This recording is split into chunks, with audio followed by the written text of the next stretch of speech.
Yo, how's it going?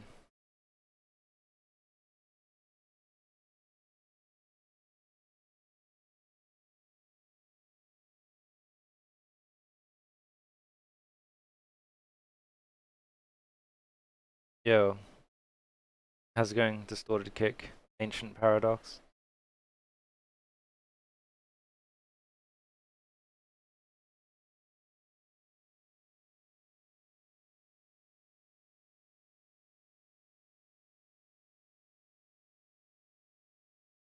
Yo, why so angry? How's it going?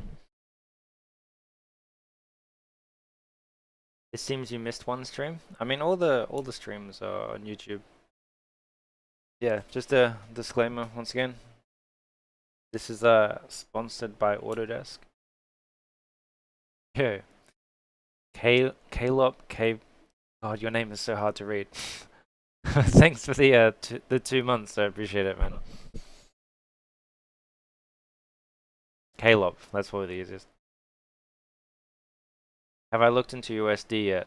I haven't. I don't really know why I need to. Um,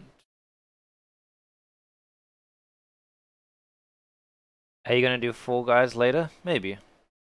After the stream, maybe we can do an hour of Fall Guys with the chat. If the chat wants more Fall Guys. Those streams are pretty fun.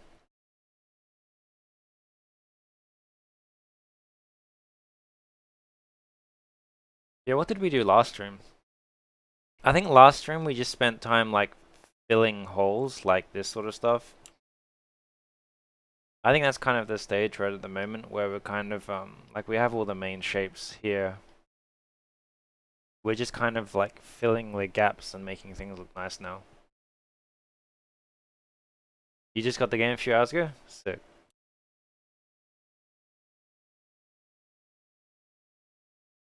Yeah, we started adding stuff like this and like vents and stuff, and was thinking of having like headlights here or something. This is pretty much what we've been doing. We also added some like little support things, so the panels are actually held up by something now instead of just floating. Stuff like that. Am I further than I expected? I am. We're in a pretty good spot already, to be fair. That's also why we're gonna do UVs, because we got here much faster than I thought we would. Actually, sorry, give me 2 secs. I'm still here. I just need to do something.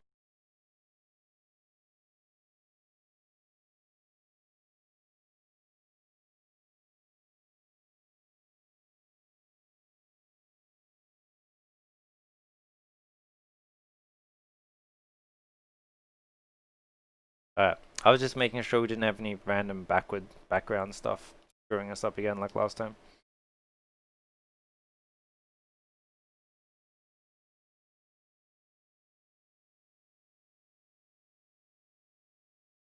Yeah, we're in a pretty good spot.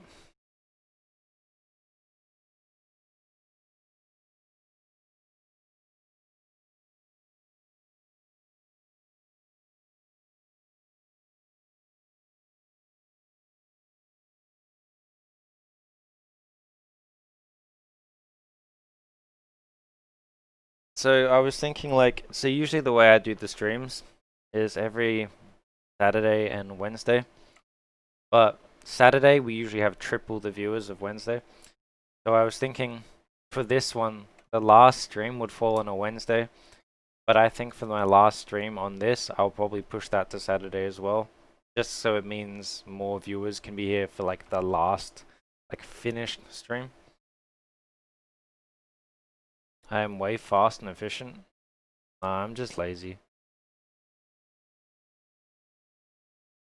Efficient. Nah, it's just about like choosing your battles. Like, there's obviously plenty of like problems and stuff we need to deal with still. But if we run out of time, we run out of time, and that's how it is at work. We just need to make it look as good as we possibly can in the limits of time. Like choosing where to focus our efforts.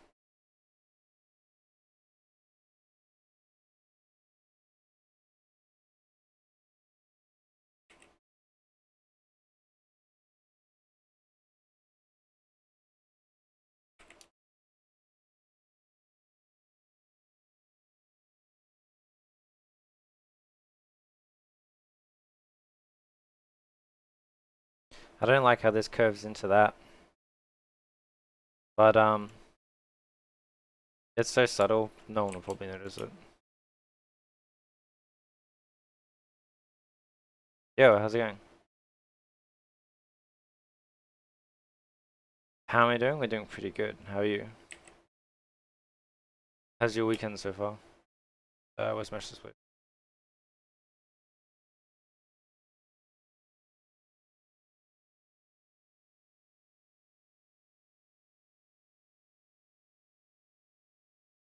Oh, okay.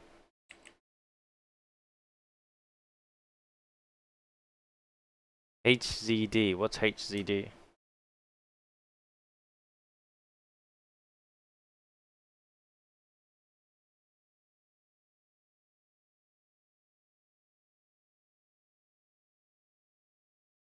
Oh, sick. Yeah, Horizon has some really cool stuff. If they made like a Horizon Zero Dawn film, that would be awesome. But I don't know. Game game properties usually don't seem to transfer to film well for some reason. I don't know why. But I've always liked the aesthetic of Horizon. Yo, Wagari, how's it going, man? I'm still not used to seeing the hook emotes in my own stream. So funny. But yeah, thanks for stopping by, man. I know this isn't Dragon Ball Fighters. Man, I uninstalled Dragon Ball Fighters. I'd had enough of it. I was like, I need to invest my time in a better way than raging at fighters, so I just uninstalled it. It's alright. It's like those. It's the thing where, like, in fighters, you have to put in a lot of time. DBZ Online is cursed. Oh yeah, for sure. But it's like you have to invest decent amount of time into that game, like to be good. I mean, and I'm super competitive, so I can't be bothered being like washed constantly. So I would want to put the effort in, but I just don't. I'd rather put that effort elsewhere. If that makes sense. Yeah, online can be pretty whack. Oh shit, why is all this moved?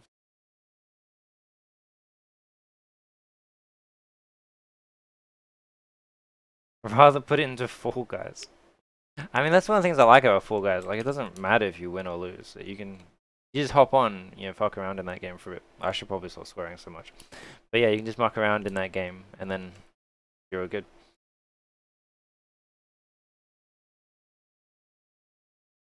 Yeah, we started doing like Fall Guys with the chat after the Autodesk streams.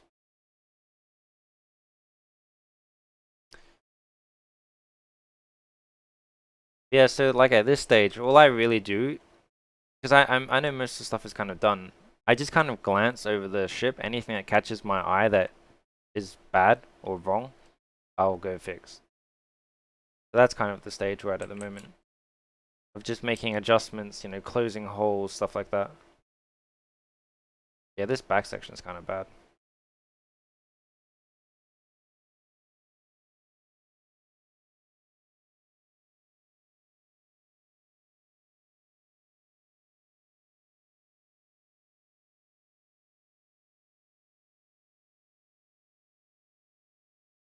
Oh yeah, Bulgaria. I was also in like a character crisis as well, so that made it even less. That made it even less fun playing. Like every day, I would just try a different character, and then just get frustrated with it.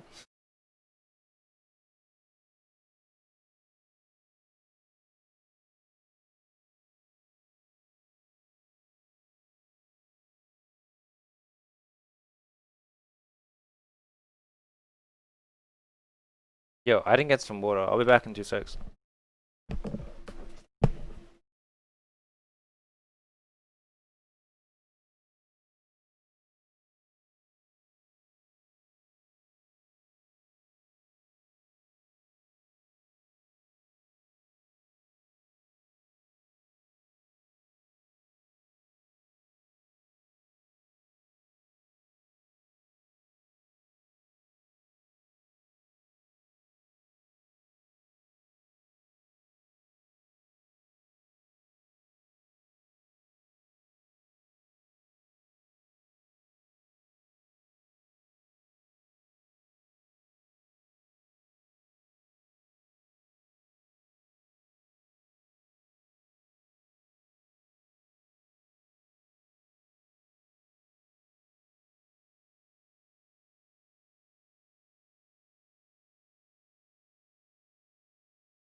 You unfortunately spend a lot of time playing fighters. Yeah, that's my problem as well. Like I would look at my hours played and I'm like, damn, that's like 500 hours I could have put into like learning ZBrush or something.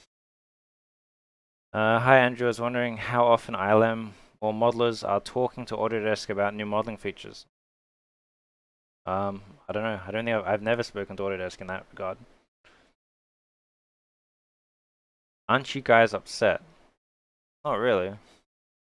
I mean, there's something you also have to keep in mind is like studios versions of like Maya and stuff, they're kind of proprietary at this point.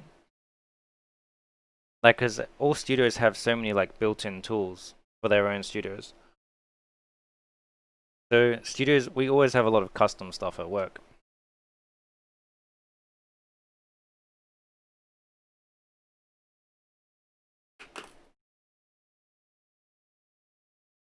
Yeah, that's the thing with Go, because like I kind of feel like for me personally, I would like play it and I would get washed all night, and I'm like, damn, that was a waste of my night. I could have done something else, like like learned a new skill in CG in some form, but I just got destroyed on fighters instead.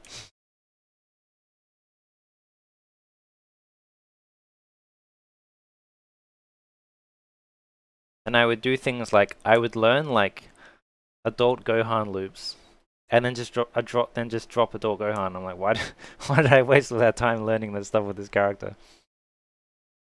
But yeah. So I decided just to kind of put the game down.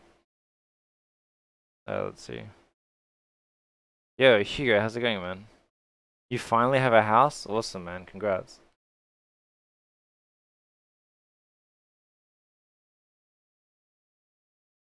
At first, I thought you said 8 pets. 8 weeks of nightmare. That sucks, man. It's much more fun to watch fighters than play it. Yeah, for sure. Like that's why I usually like sitting in the streams, because they make it look fun, and then I hop online and I get destroyed. I'm like, this is not fun. Why am I doing this? It's good fun. All right, this pipe is like making my life nightmare. Yeah, that's something I also kind of deal with as well. Like for me in general, like I feel guilty if I'm not working. I know that sounds kind of bad, but like based on having to grind so much in the past, I'm at like a stage now where like I feel guilty if I don't feel like I'm being productive. Even though like I don't need to be technically, like I'm pretty established in the industry and all that sort of stuff. But like I never was able to drop that side.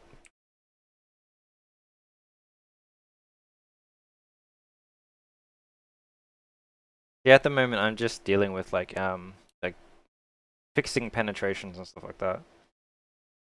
Just so at least it looks nicer. If you had to crash this, how would you break the model? You would build it to be effects ready to begin with, but we didn't do that, so we're not going to worry about effects ready models.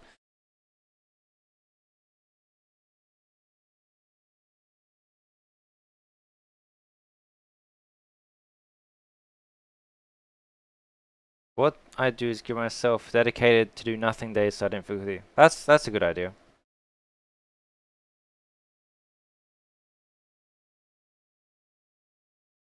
Was there a narrow hole on the upper side? Oh, oops. Yeah, good spot. I didn't notice that.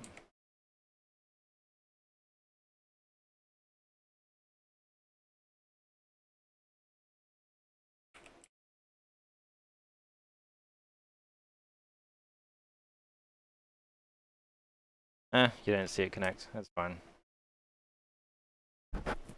How do you build effects ready models that fix? But if you think of it in context, you're never going to see that piece. That's the thing, right? Context. How do you build effects ready models? What's the difference? So the difference between effects ready model is, uh, wait, no, these are closed. What's an example? All right. So see, for example, I can leave the bottoms open, right? But if it's effects ready, it has to be a closed mesh, so everything has to be like this. Everything has to be fully closed. and things can't penetrate with each other. So these two, oh no, they're not penetrating. Where's something that's penetrating? Well, all of this is penetrating pretty much. Like you couldn't just smash shapes into each other like that. Yeah, watertight models, quads. I mean, just a clean mesh in general is always good.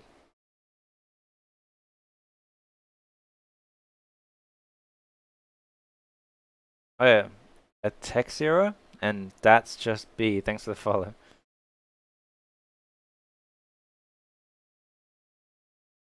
God, I can't see the letter B without thinking of Bardock B now. Fucking hell. But thanks for the follow. That's just B. Why can't they penetrate? I don't know. It depends on the studio. I've been told different things. Like, yeah, it depends which studio you're at. Like some studios, they're fine with two objects penetrating if they're not the same mesh. And some studios just like nothing penetrates. I'm like, okay. The Bardock B. I know, right? That's the team I was running. I was running Vegito, Point, Bardock, and Trunks. If I had to pick a team to play right now, that's what I'd play.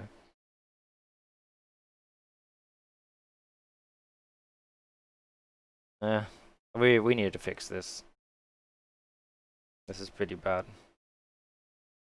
But can I beat John? Probably, if I wanted to. Yeah, how's it going, Chernobyl? Yeah, John just had a really unorthodox playing style. But now I know how he plays, I could probably beat him. Seems like a lot of extra effort to avoid penetration meshes means basically you can't kit bash. Yeah, it's a lot harder to do an effects mesh. That's why, yeah, Vegeta is my favorite character, man. I play him by default. Let's see. Or just very carefully seems weird. I don't know. I'm not an effects artist. That's just what they tell us. Like if effects says don't crash anything, we just don't crash anything. Like they're the ones doing the explosion stuff. That's what I'm saying. Like at some studios, they're okay with things crashing like this if they're separate objects. Like some studios, this would be okay, but some say no. Then that makes your life much harder. That's why you like as soon as you start, you have to talk to the artists about what they need immediately. Like the very first thing you ask when you start an asset is, does it explode? Like that's the very first thing you ask. Because that is going to change how you do the model, and it's going to change how long it will take. Because it takes much longer to make an effects ready mesh. And it's just a pain in the ass to work on.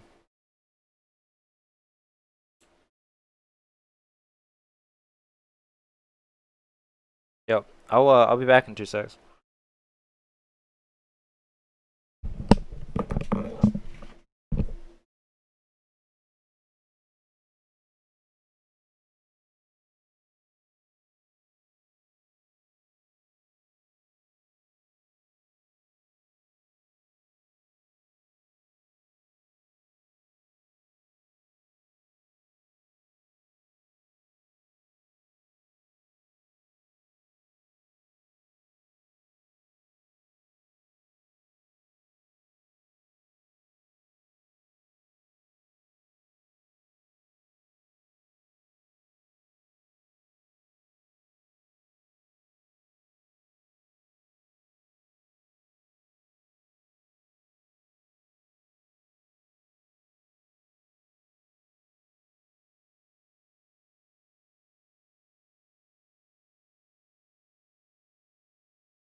Oh, the Dragon Ball shirt? Yeah, it's pretty cool.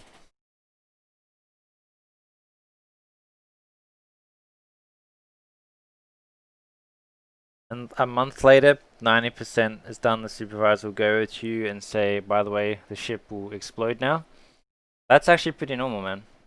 That's not that's not an unreasonable thing to say at all. That happens a lot. Yeah, it's a normal thing.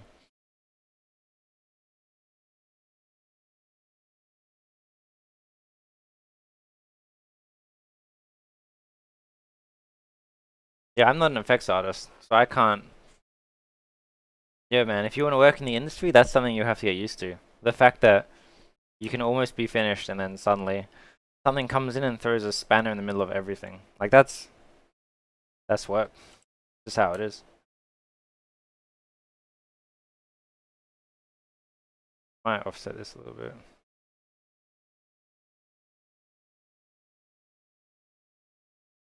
After watching my streams, you're not sure if you want to? As in like the things I've said? It's not that bad. You just get used to it. It's just part of the job. You're just aware at this point that this is just how things are. Just do it yourself. You can't say that to the effects artist. We're a team. We have to work together and all that jazz.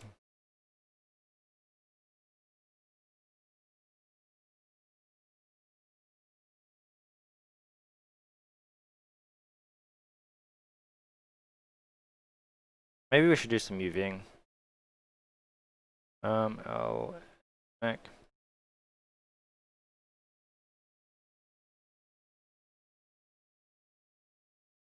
What do our UVs look like? Oh, did we already? No, we didn't already do this one, did we?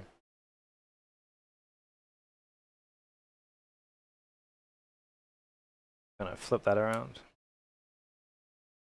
So like, I don't think the red UVs matter that much, but I always try and keep it consistent. So like, everything on the right side has blue, everything on the left side has red, stuff like that. UVing? Yeah, I know, right? This is the best part. I think because this is a lot of separate meshes, that's why Maya is doing its thing, trying to flip it all.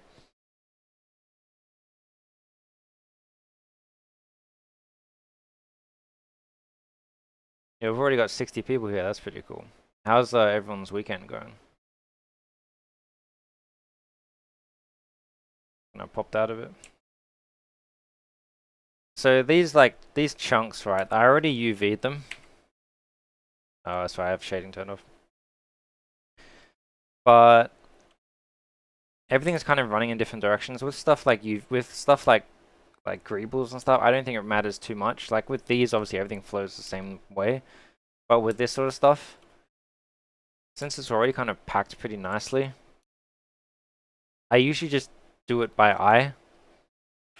Like this piece here, where is it? I'll probably just do these sorts of things by eye. If these things are slightly different scale, it's not end of the world. Repack it.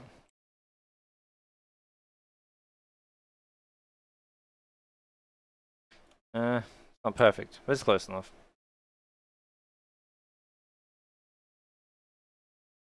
The Vegito smile. Yo, thanks for the prime, man. How you doing?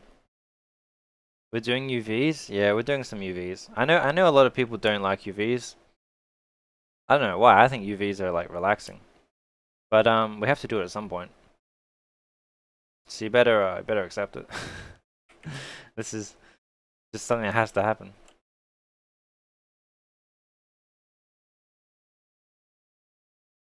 Wait, do I have the same scale yet?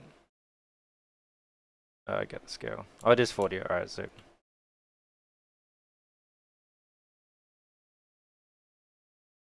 maybe we should do the body ones first. So, how much time do we have left? We have like 4 streams left, including this one, right? So I'm thinking like the way I would usually do it is kind of like that's actually pretty decent. We would do it in like waves of detail. So let's just get like a base UV on everything we have right now, and then we can, if we get time, we can keep refining. Is this all right?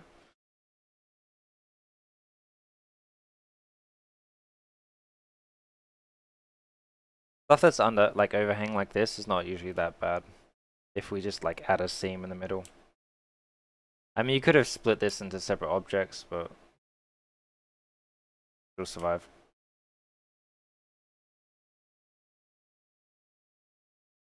And if it's a slightly different scale like that, that's cool as well. There's no point wasting several UDIMs for this. I tried Intuos Pro and now I'm used to multi-touch and the buttons, but I like to be able to draw on the screen. Oh. Well, okay. You won't like UVs until you format and fix your Windows library. What do you mean by that? What's wrong with your computer?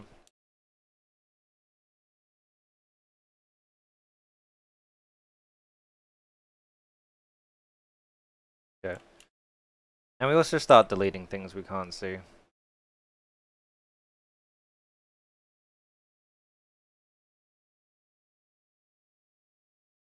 Because there's a lot of UV space we just saved now. Oh. We should probably finish the modeling of this first.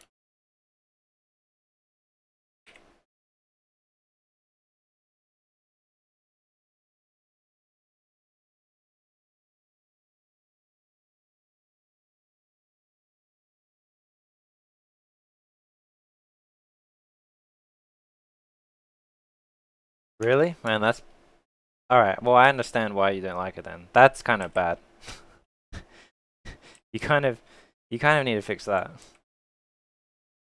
How do you do any work at all with that sort of problem? So this thing here will pinch a little bit, but because it's underneath like heaps of gack, I don't really care that much. No one's gonna see this.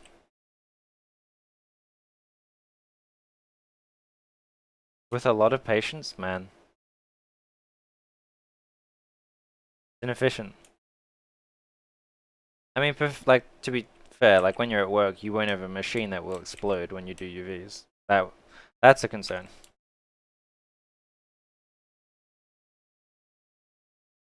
Ooh. I didn't realize I had like this on the other side.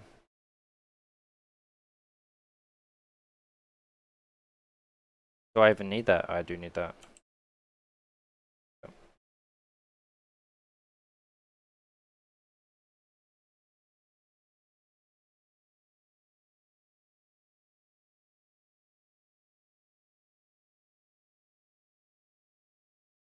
Oh. Wait, what's extruding?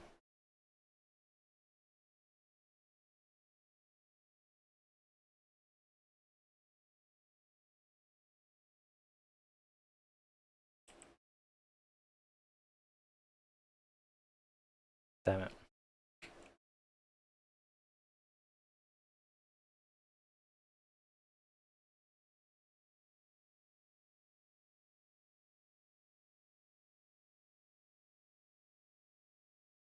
Oh, okay. That's weird. Oh, something's happened here. Oh. Oh, it's a corner, of course. That's dumb of me.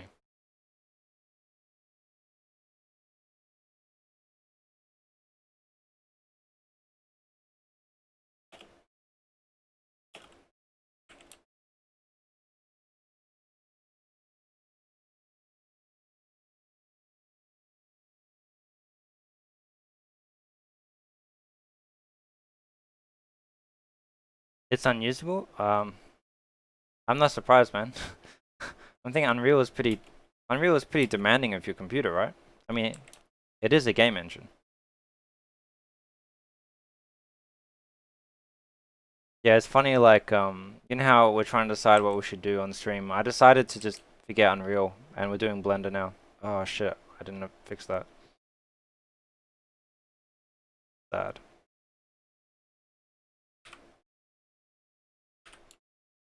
No, that's not too bad, actually. Pretty simple fix.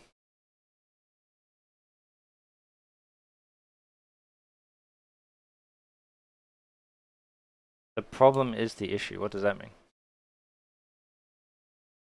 But Crimson's Unreal hasn't crashed. Wait, what about Crimson's Unreal?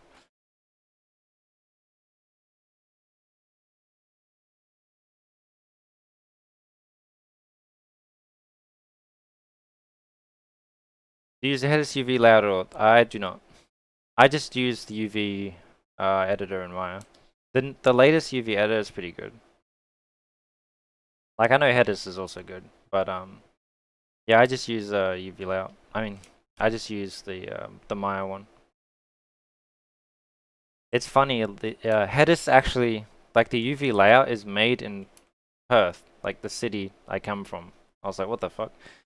Because I like years ago I was looking into getting UV layout, and I was looking at the address of where it's from, and it was like a few suburbs away from me. I was like, what the what the fuck? So that was kind of interesting.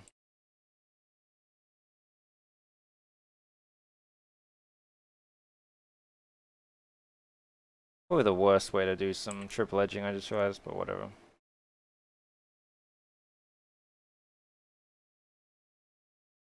Yeah, so apparently headers is in Perth. I was like, what the hell? Yeah, things like this that are gonna pinch, it doesn't matter if you don't see it. And these things are underneath panels, so it doesn't bother me really. You could even be lazier with this sort of stuff, but I'll keep it the like standard topology flow. Oh, get out.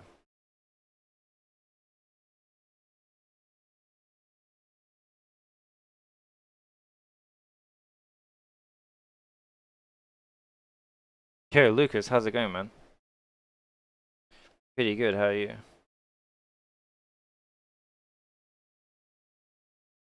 Yo, if you guys don't know Lucas, he's a lead creature dude at DNEG with me, so you should definitely check him out. He started streaming recently, so go give him a follow. Yeah, thanks for the shout out, Chernobyl. Yeah, super badass creature guy. Chill knows, man. We have to grow your stream. Ah, that's good enough. Wait, oh.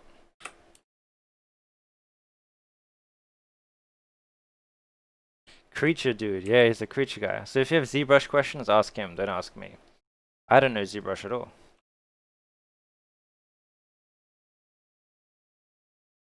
So we don't need most of this circle. So we can get rid of this. Like, I think this is important to do. Like, if you don't see the full circle, there's no point of keeping it. That's so much like UV resolution or space you save by getting rid of that. I know this might seem like a small thing, but it adds up a lot.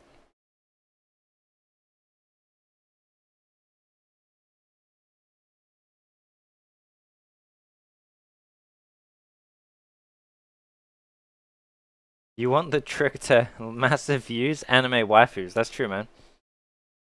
Sculpt an anime girl in ZBrush, and you'll explode on the internet. Trust me. That is the key to Twitch. Anime waifus in ZBrush or Blender. uh,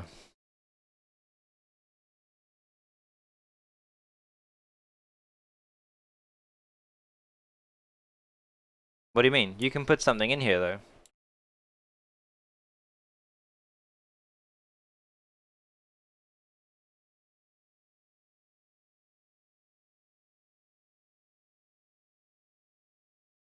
Can we have a stream where we just model with n-gons? I mean, we could do that. We could just destroy this mesh, but that wouldn't be cool.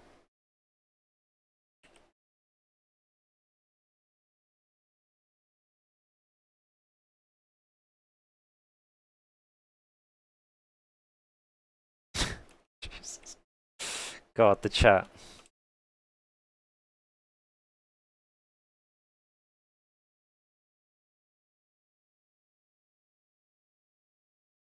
Yeah, I know this is gonna sound weird, but you know how ArtStation does like the most popular artwork of the year? Have you guys ever looked at it? And you'll notice all of the top work is artwork of females. It's interesting.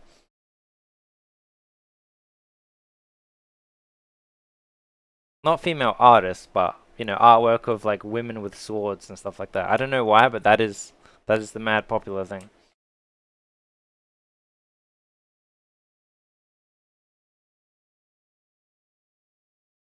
I'm gonna put the seam where we probably won't see it, which is probably here. No spaceships? Nah, no one cares about spaceships. I don't even know why people are in the stream. We have no no anime waifus here.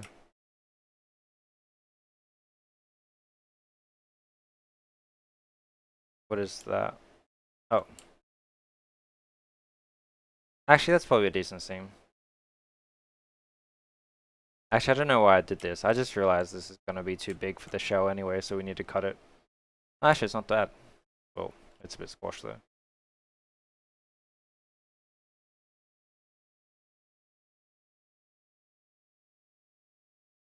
They're waiting for me to do a cosplay of Sailor Moon. Yo, Dave Greco already did that. You guys see when Dave Greco did the Sailor Moon cosplay?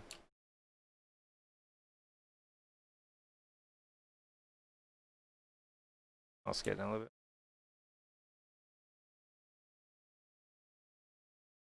Yeah, he did like his sub goal was to dress up as Sailor Moon.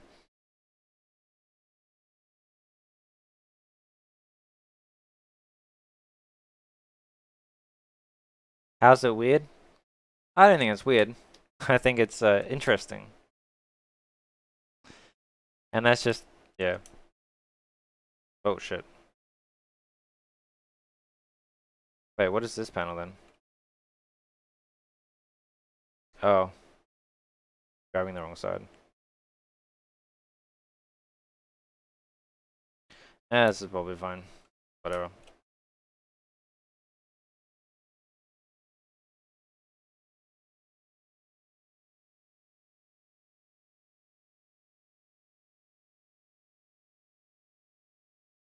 Dump those. Any books or materials for learning about shape design language when it comes to mechanical man-made hard surface? I have no idea.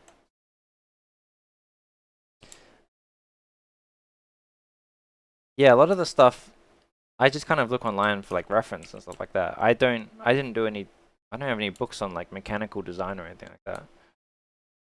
I don't know if you need to do like I don't think you need to go that serious into it. I mean, of course, any knowledge you have about how things work is always good. Like, there's plenty of books on like how things are made. Like, especially like say for example, I'm doing. Oh shit! I deleted a panel. Say for example, I'm doing making a ramp of a specific plane or something. I might look on YouTube of a video of like the ramp opening and how the ramp works, so I can just replicate it. So I don't like have any books. It's more just if I need something, I'll look it up at the time. We can probably stack all this stuff.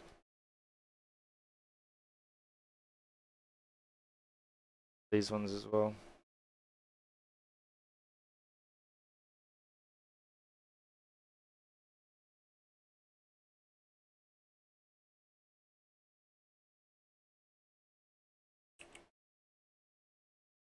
Pinterest is good. Yeah, I think Pinterest is good. I don't use Pinterest, not because I don't think it's anything wrong with it, but I just don't know it really.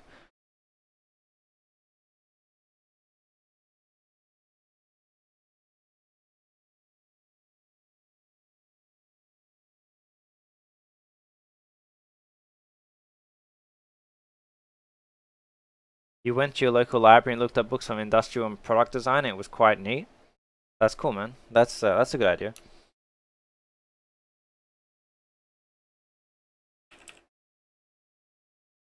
Yeah, just any information on how things work is always good. What is this? Oh, what's that? I don't know. For me, it's more like oh, we can fit these together. For me, it's usually like I'll just look up the specific thing that I'm doing. Like I need to build like an engine turbine. I'll look up a.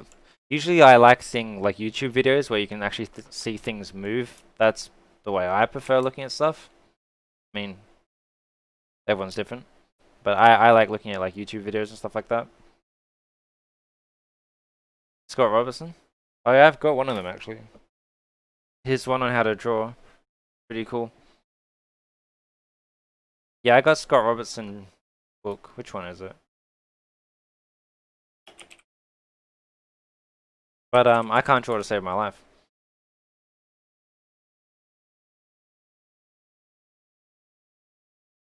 Yeah, this is the one I got. But I can't draw to save my life, and I didn't really invest the time to it. This one here.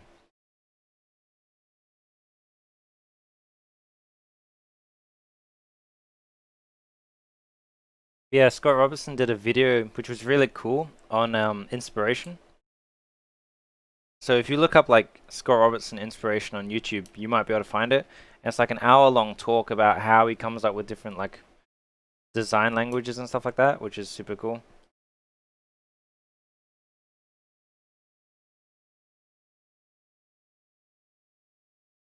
We just sneak this one in here.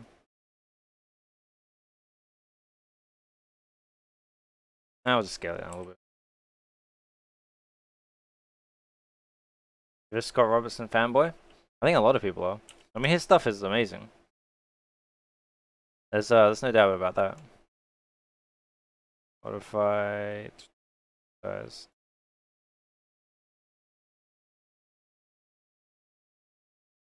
Hey Lucas, what do you usually use for UVing?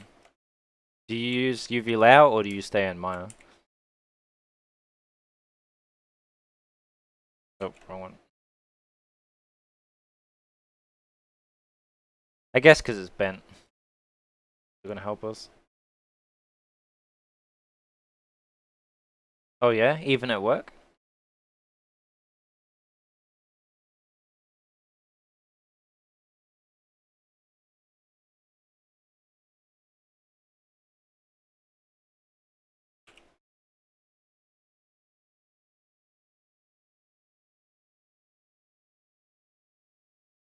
Yeah, give that video a watch. Oh.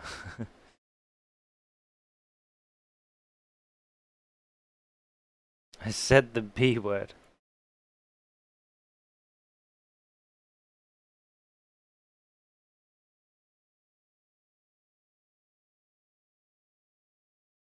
You hate the UV editor and uses one core.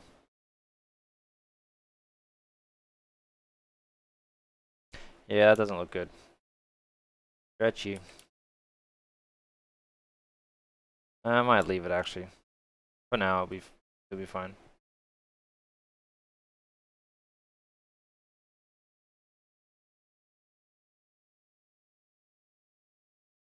Yeah, Lucas, have you seen the do you know the unitize UV method?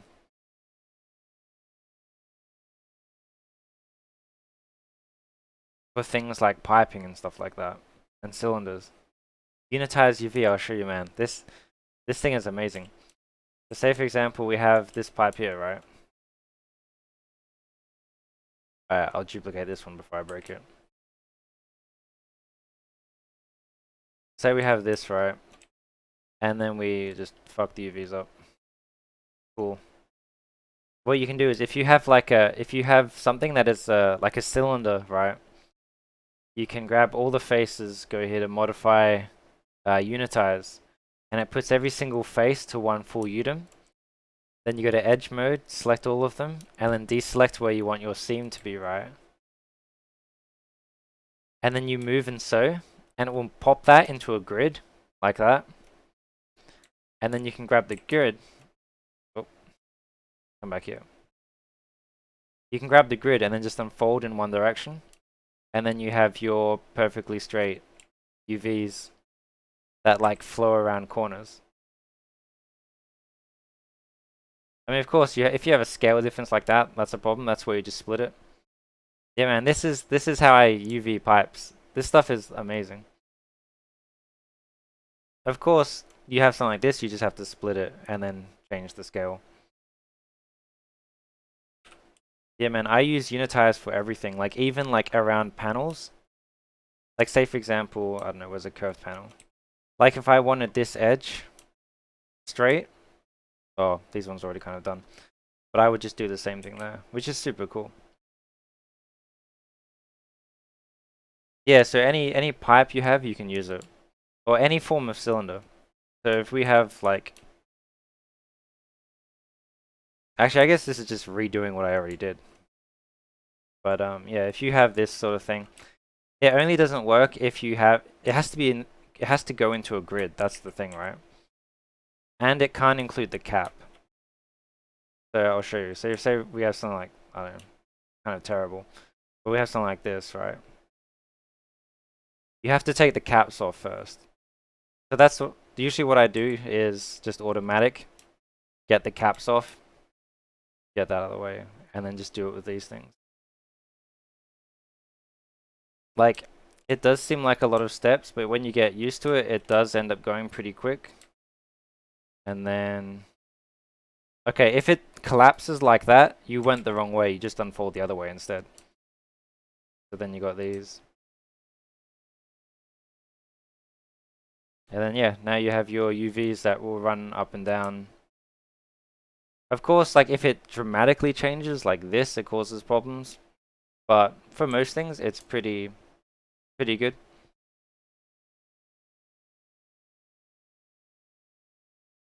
It's pretty fast as well. Unfortunately, in previous Mayas, Unitize used to be on this menu, but they moved it, which kind of sucks. So you have to go up here to modify and find it.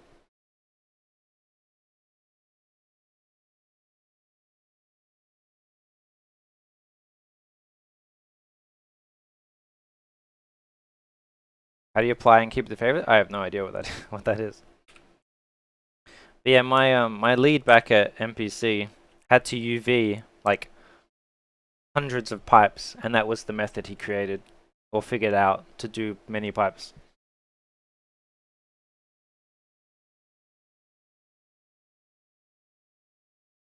You have to show the environment leads. It's super handy. Anything like, say for example, it works with stuff like, especially things like it'll work with stuff like this to an extent, I think. Let's just see. As long as it can be a grid, that's the only thing. I mean, it'll kind of fuck up on that section there. Oh no, it won't. Okay, as soon as it breaks like this, it won't work. It has to be like a, it has to be able to put into a grid. Previous is going to teach the environment. I mean, it's just one of the many methods of doing things. It also works with stuff like this, right? So this is how I have these straight. So say for example, you want these things to be like a straight line. This is the way to go. So the reason I learned this method, well, one of the reasons why this was so good, is because back on Terminator Genesis, when I modeled the Hunter Killer, the texture artist textured in Nuke.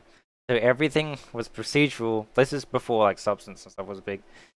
So he textured everything in Nuke, and everything had to run like in the direction of his procedural material, right? So we had like thrusters, which were curved cylinders, right? So even the top had to be straight. And then, well, the benefit of things like this is, come on, zoom in. Yeah, it's super easy, super quick.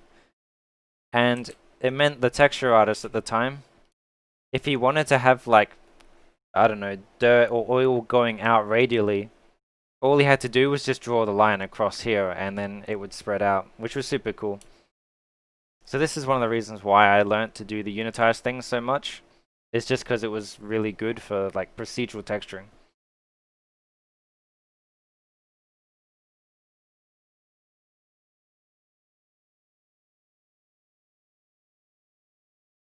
Let's see. Oh yeah, we don't need to do that. Go back.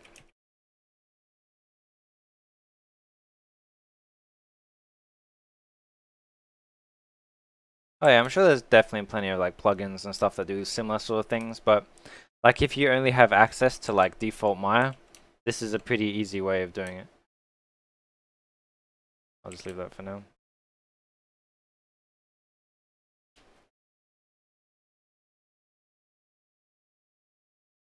Yeah, one thing I've learned from streaming is that no matter what I say, someone else will offer an alternate way to do it. And tell me their way is better.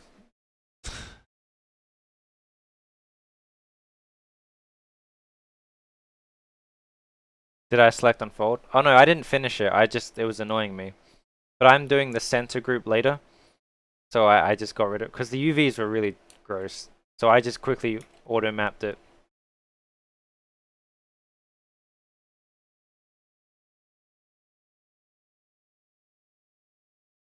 Honestly, I don't even want to stream that software anymore because it's just too tedious to deal with. Like the chat. uh, it's funny, right? So I'm really like diving into ZBrush at the moment, right? But I don't want to stream it because I know I'm just gonna get backseated so much while I learn it. Does Autodesk sponsor my Fall Guys streams? No, they don't. Yeah, so we're gonna be doing more ZBrush stuff on stream, but not yet. Eventually, when I get more comfortable in ZBrush.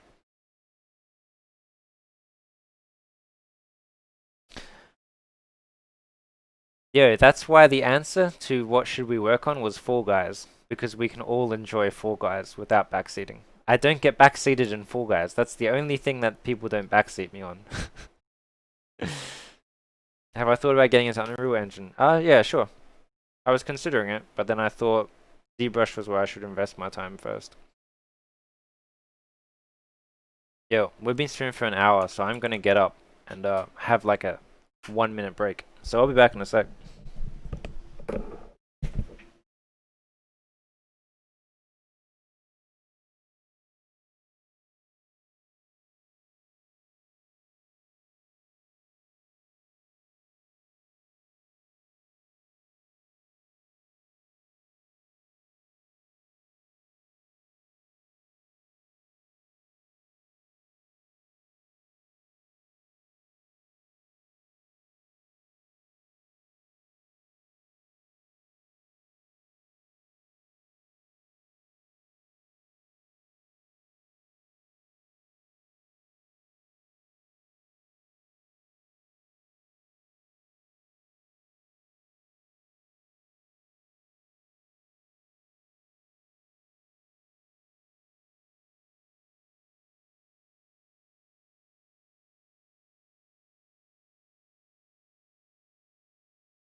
You're gonna backseat the shit out of ZBrush? Nah, man. I'll just never stream ZBrush. Still waiting on Fall Guy emotes? We can do some Fall Guy emotes.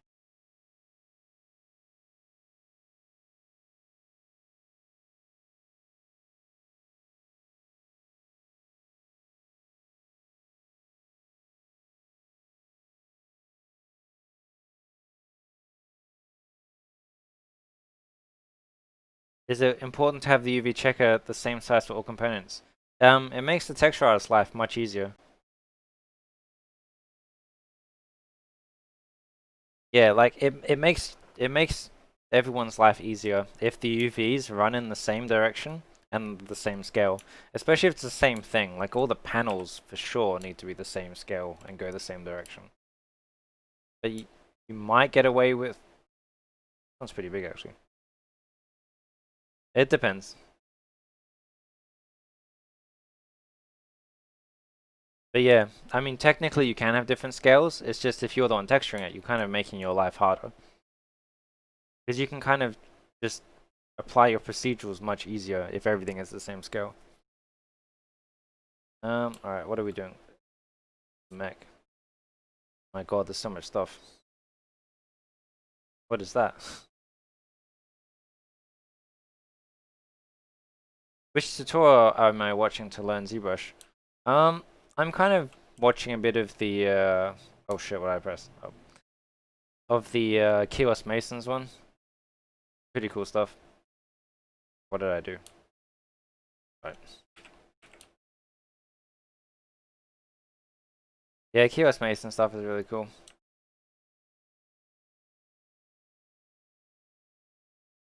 Oh.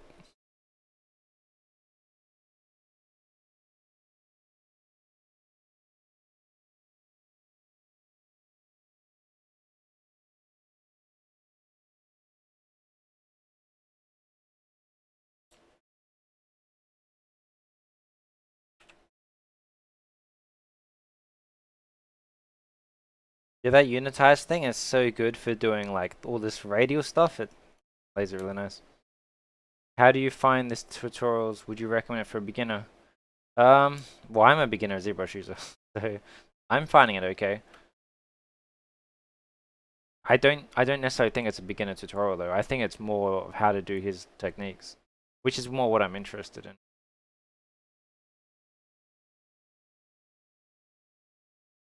In production, how long are you given to do this kind of spaceship?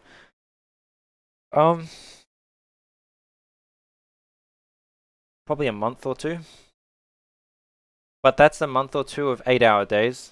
So a lot of the time, like people think like, oh, a month, that's easy. I can do 12-hour days, 7 days a week. It's not. So like in VFX, when you talk about how much time you have, say you get 20 days, that's 28-hour days. But say for example you work 12 hours, your days goes down. So if you work 12-hour days, you might get 15 days instead of the 20. Because the hours are really what's kind of driving it.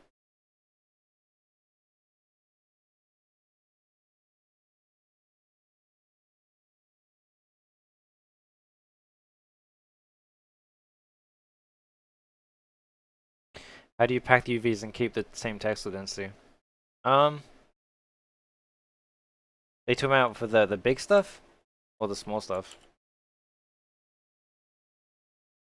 With these, okay, so when I did these kit bash components like earlier, like these are pre-made like kit parts. So I did them. I worked out the textile density for them and then packed them. And now since they're already together in a chunk, I'm just scaling them by visually looking at it instead of using the textile density thing. Like all this stuff on the side, I'm just visually scaling it based on eye instead of... Because with greebles, it doesn't really matter because a lot of the stuff is just going to be like procedurally textured anyway. What are we doing? The engine body. Oh, I didn't realize this was a separate thing.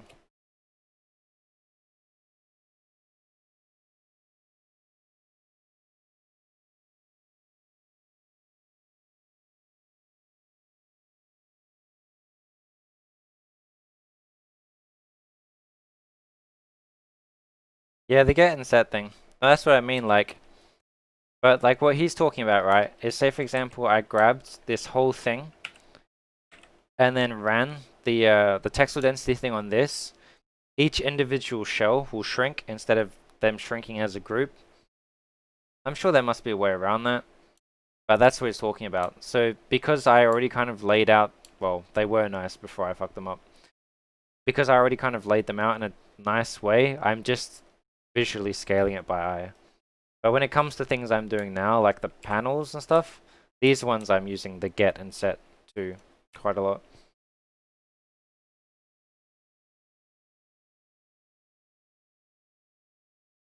Yes. Oh wait, are you auto packing like the entire ship? Because your UDIMs, I mean, your model shouldn't get set like spread over UDIMs, right? Like I don't do the set and I don't do the set thing for like an entire vehicle at once. That's too much. You shouldn't get your things placed over multiple UDIMs. So what's this one? Since we don't really see this one that much, I'm just going to scale it down so it fits in here, because it doesn't really matter.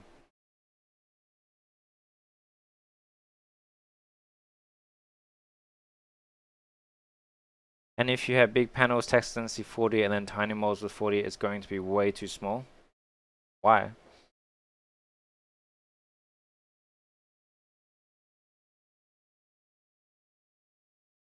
Oh, what's this one? Oh, that's the top piece.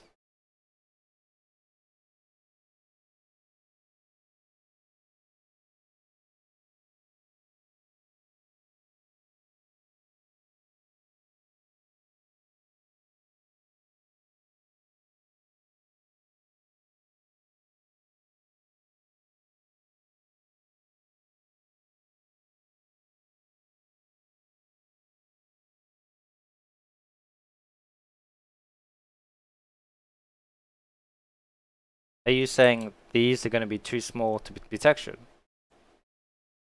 You got 10 more followers? Awesome, man. Yeah, go give Lucas a follow. We have to get him going.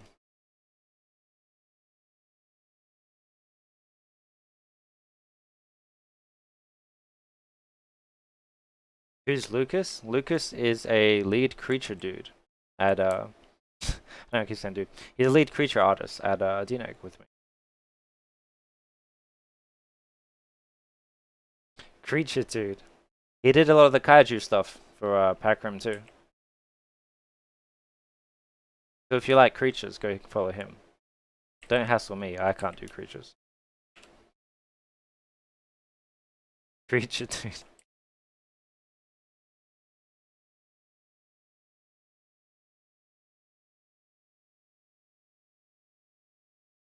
I usually just leave stuff in negative space while I work anyway, as well.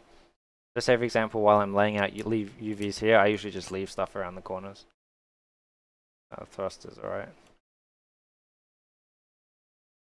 On what aspects should a beginner in 3D modeling concentrate on? I would concentrate on building small objects in your daily life. What's of this stuff?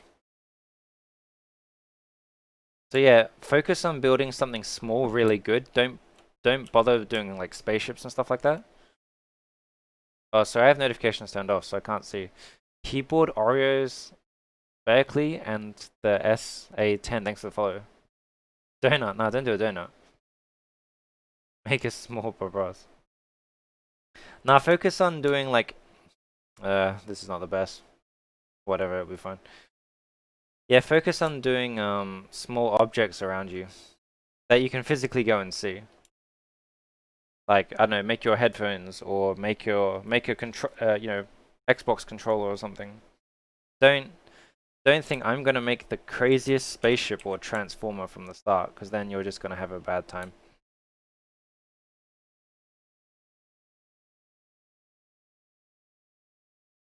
Try model a sphere in ZBrush. It's hard, isn't it? What is this? Oh, that's that.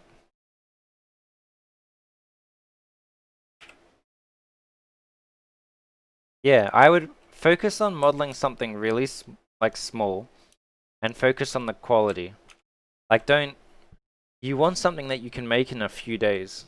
Or well, not a few days. It should take you one day, but when you're learning out, of course, it's fine. Yeah, I mean, depends. Like, you need to go to that stage eventually, but I mean, start with something really basic like an iPhone or something, or a Wacom tablet or stuff like that. So yeah, try something small. Like just, I mean, of course, get more complex as you do more. But that's the way I kind of practice modeling. Was I did an object a day for a month. Don't do a donut.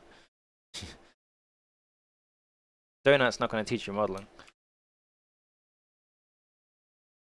Let's see. What does the engine look like? All right.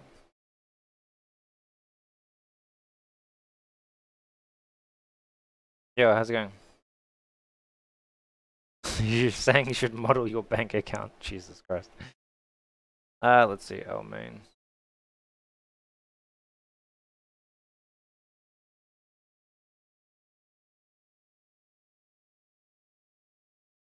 Modeler Dono Cube. I mean, that's a bit too advanced. Settle down, guys.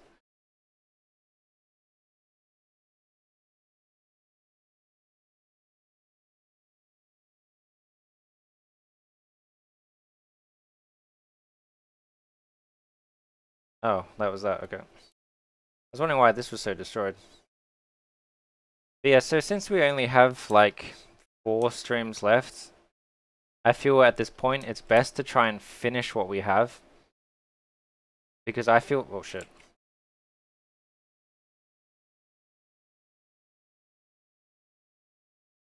Alright, we're chilling. Yeah, best to just finish what we have already.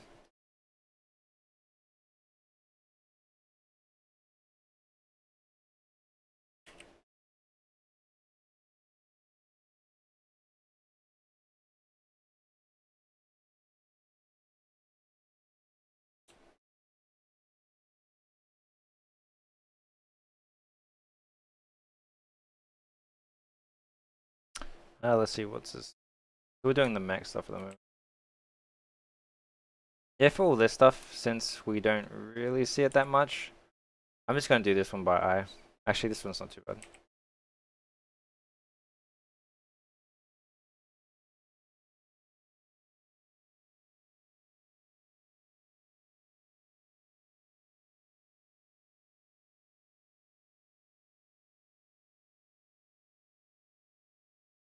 Started laying recently? Awesome. Yeah, start simple, don't go too crazy.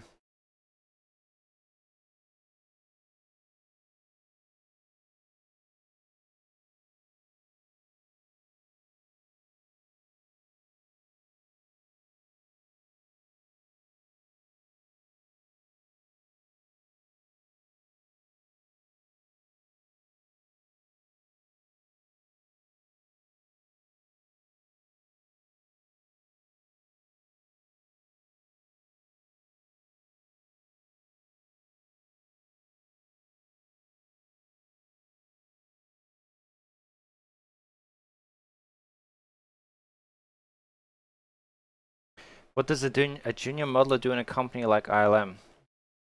I mean, ILM isn't any different to any other company. But what does a junior do?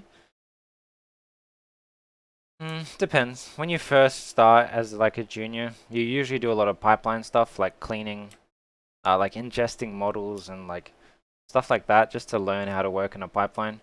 You don't start at a studio and expect to be given like the hero spaceship or creature or something like that. Like that doesn't happen. You'll usually start off doing uh like checking in parts library or like stuff like that, which I think is good. Like you need to learn that the general idea of working in a pipeline. Since this is so spread out, I'll probably just auto pack this one. I usually don't auto pack too much, because then you just get like a mess like this, which might make the texturized life difficult. There's some seams, whatever. But for now, we'll just leave it.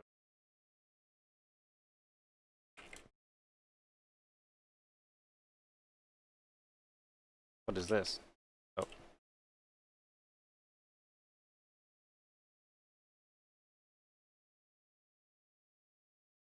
dropping by to say hi. Yo, how's it going, man?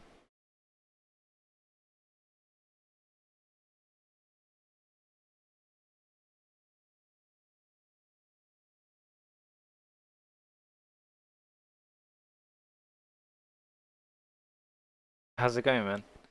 Yo, we're not doing ZBrush. You see some Zen Yuving? Yo, John, did you you know Lucas started streaming. He's in the chat as well.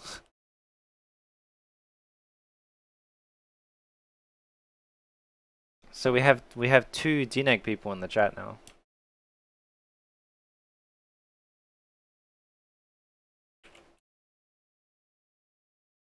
Yeah, Lucas is here. We have 3 DNEG people in the on the stream. That's kind of funny.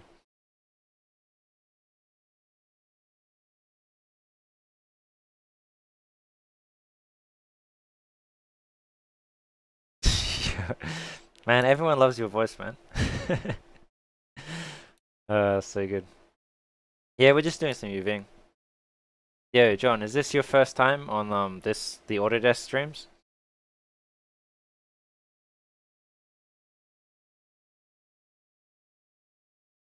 Yeah, this is what we've done in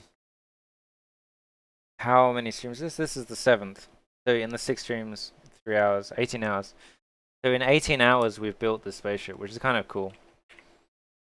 I mean, a lot of it was like kit bash and reusing parts of the concept mesh and stuff. But we did this in 18 hours, which is kind of cool. You guys looking for a runner? Yeah, thanks, man. Yeah, so did I tell you about this series? So it's like a series sponsored by Autodesk where we're trying to make a production asset within 30 hours. So we're cutting a lot of cutting a lot of corners, but we're doing pretty well so far, I think. For series.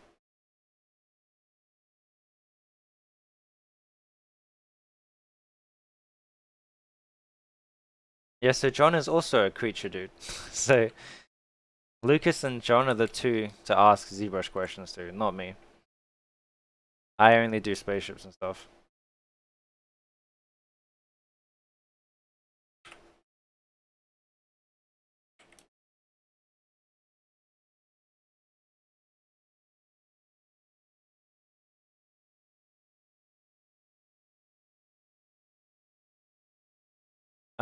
They just reached out and said, "We like what you're doing. Can you do an asset from start to finish in 10 streams?" I said, "Sure." But of course, since like this is a sponsored stream, we have to own all the rights to everything. So of course, by default, I have to own the rights of what I'm modeling. So I picked one of my own concepts, so we don't have to worry about that sort of stuff. But they did give me free reign just to do whatever I wanted, as long as it, within the requirements of stuff, which is cool. Oh, what's this one?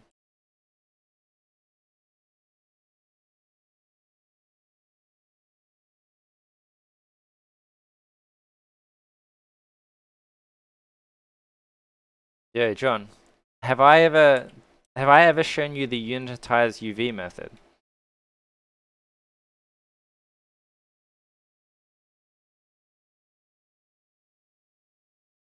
Oh man, this is my favorite modeling method I mean UV method in Maya. Like say for example, this is already UV'd, but I'm gonna break it. Say we have this pipe, right?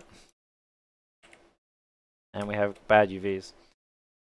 What you can do is you can grab all the faces. You go here to modify unitize, and it puts every single face to a full UDIM.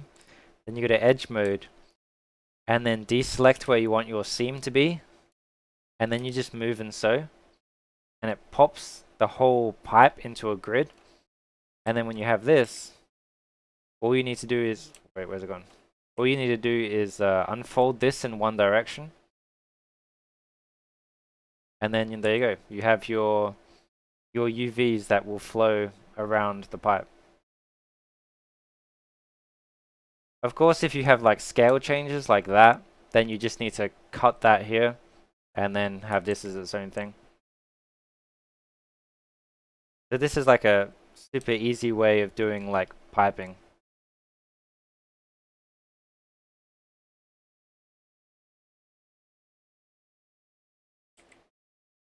Yeah, sick.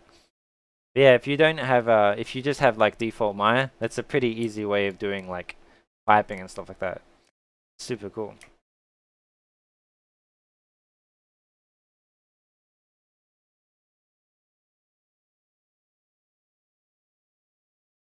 But yeah, I use it for like a lot of stuff, like not just pipes. Like say for example, oh, come on, select. Say for example, this bit wasn't broken, like I actually continued it properly, like these ones. You can do the same thing. It'll run around.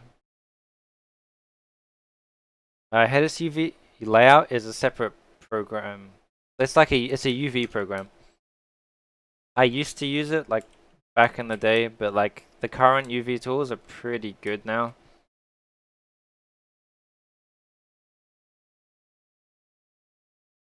Yo, I just need to pop the restroom. I'll be back in 2 secs.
It just looks like it was made in the 90s, more like the 80s.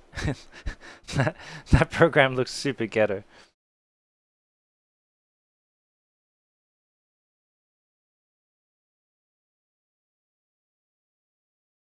Yeah, John, you teaching today?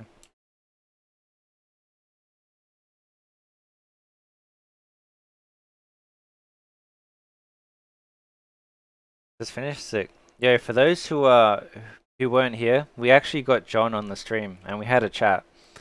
So if people are interested, we actually have that video on YouTube if you want to check it out. But yeah.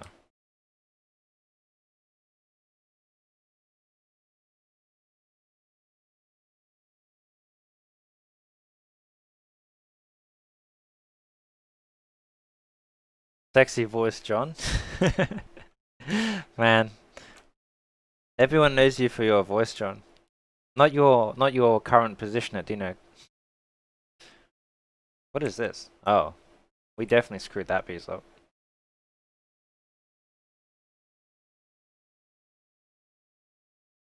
But yeah, what we're doing at the moment, well, today is we're pretty much just cleaning up what we have and making it into a pretty good position.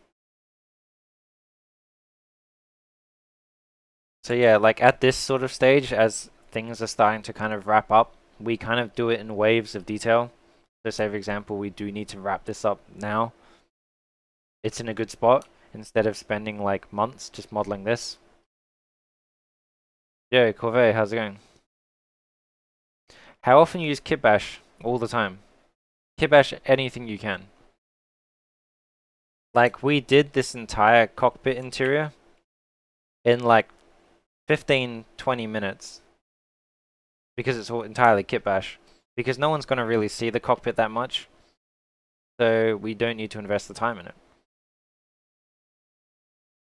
Yo, how's it going?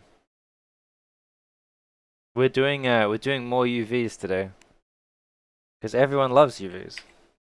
I mean, I like UVs, but I don't know why people dislike them. Um, oh.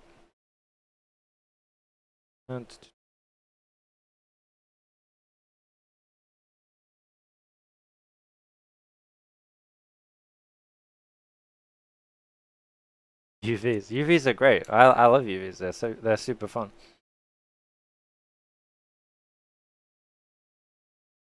I know. So you're saying you dislike them because you finish the model and then you think, oh, there's more work to do. I find it the other way around. I like doing UVs because I'm like, all right, I finished the model. I feel like I'm wrapping it up now. And it's good to do good UVs because trust me, like I don't know how often people believe me when I say this, but it's very common for us to go back and touch up a model after we've finished it. So if you have good UVs, it makes your modeling process later much better. Because if you have good UVs to start with, everyone's happy. Jeez, there's so many things. I might just start like packing this sort of stuff together.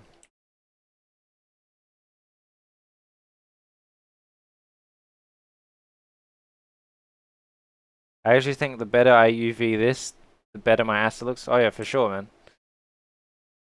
I feel bad when there's bad UVs.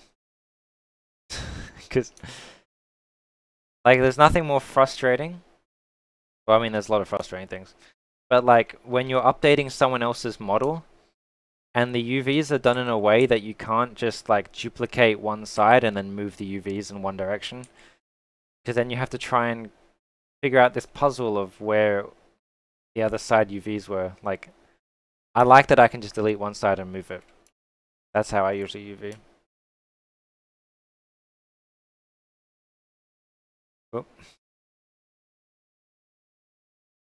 I'm just kind of manually moving this stuff in. It'll be fine. Oop. Because I still don't want. I at least want it to be kind of packed together in its shells.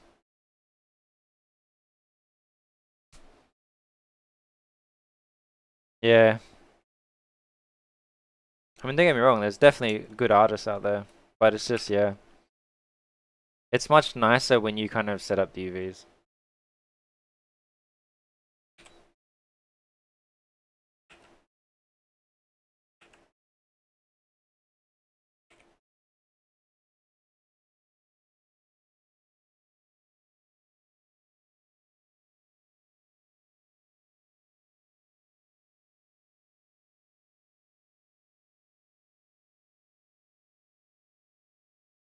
I don't know if people actually I can probably show you the example of why I do my UVs in this sort of way.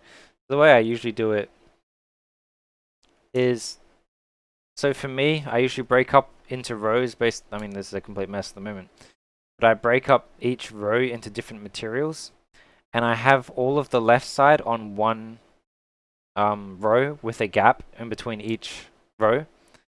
And then what that means is, say for example, we need to modify this side, right? I can literally just delete one side, modify the side I need, flip it across, then select all these UDIMs, grab all the UDIMs and move up once, and then everything just lines up again.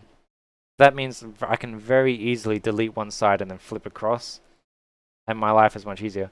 That's also why anything that's not symmetrical is in its own group and away from everything else.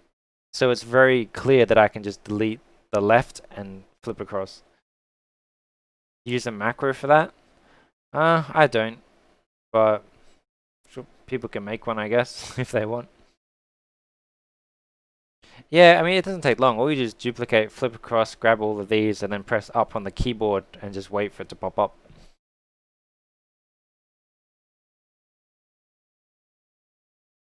Is there been a time where you had to modify the model's mesh after texturing? Yeah, more than not. It's more likely you will modify a model that's already textured than you won't. That's very. Oh shit! I didn't see your sub. Yo, thanks for the 8 months, man. I completely missed that. Yeah, I appreciate it, man. But yeah, it's more likely than not. Yeah, I have subs. I have the notifications turned off for the streams, so I couldn't see it. It's more likely than not that you'll modify an existing asset than you won't. Because things always change. Like, this could be seen in a distance, then suddenly we need a close up of it. Or suddenly there's a design change. Or something suddenly they don't like this grill thing, like stuff like that. That happens all the time. It's a very dynamic process. So that's also why I stress so highly about doing your UVs in this way, that you can just transfer everything up once, because it just means if you have to modify it, it's very easy. It's super easy if you do your UVs right. What else do we have? Oh, sorry, we're doing all the mech stuff at the moment. What else do we have here?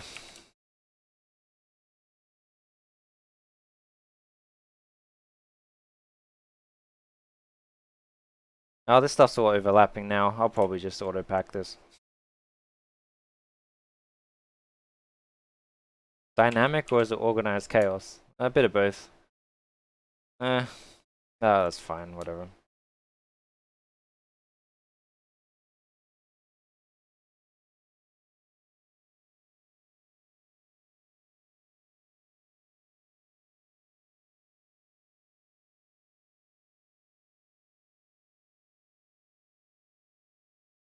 Yeah, I think it's very important to do good UVs, which is why I don't understand why a lot of modelers just ignore the fact of UVs or think it's like none of their concern. Because I do use UVs as like a selection tool as well. Like if you put all your paneling together, it makes it very easy to select your paneling together. Wait, what's this? Oh, that's that. That's kind of automatically done, I guess.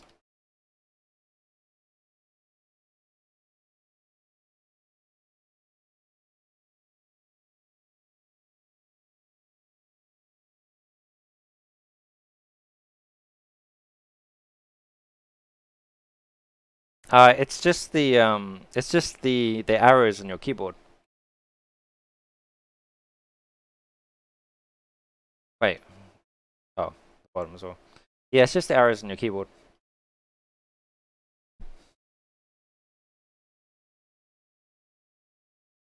It's based on this number here, right? So pretend this is your key. Pretend this is your arrows. This is the number it's based on. So if I press up on my keyboard, it goes up once. But if I change this to like 0.3, it'll go up 0.3. That's how it works. Right? Yeah, one means one tile. Yeah, it's super handy. All right.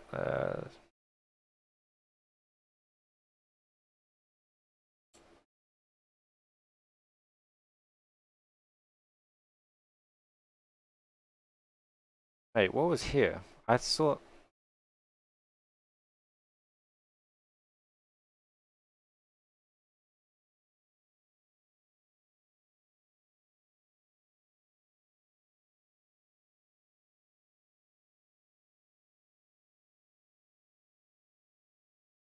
Yeah, UVs aren't too bad if you kind of know what you're doing to an extent. What's all this stuff? Is that it? All right.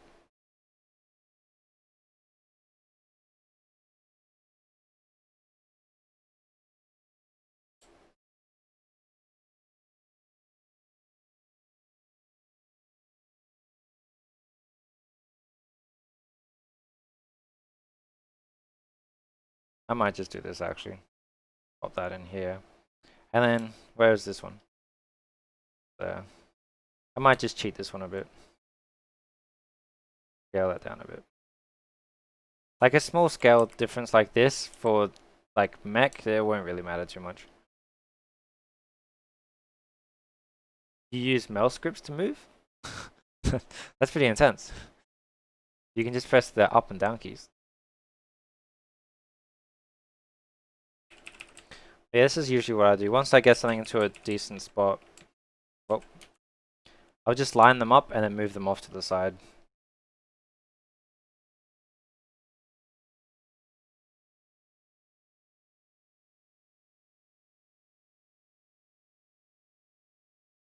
Alright. So what does my mech look like? Engine mech. God, there's a lot of stuff here.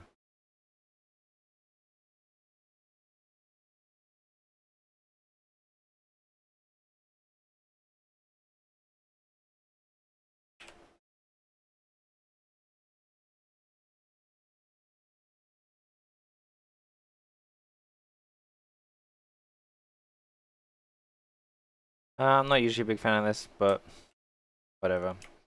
Let's just do some auto packing. I don't know how sad this makes texture artists, if there's a texture artist out there that's shaking their head at me. I mean, like, if you have things organized like this, it's usually pretty self-explanatory what is, like, repeated and stuff like that. But no one's texturing this thing, so maybe we can just kind of be lazy.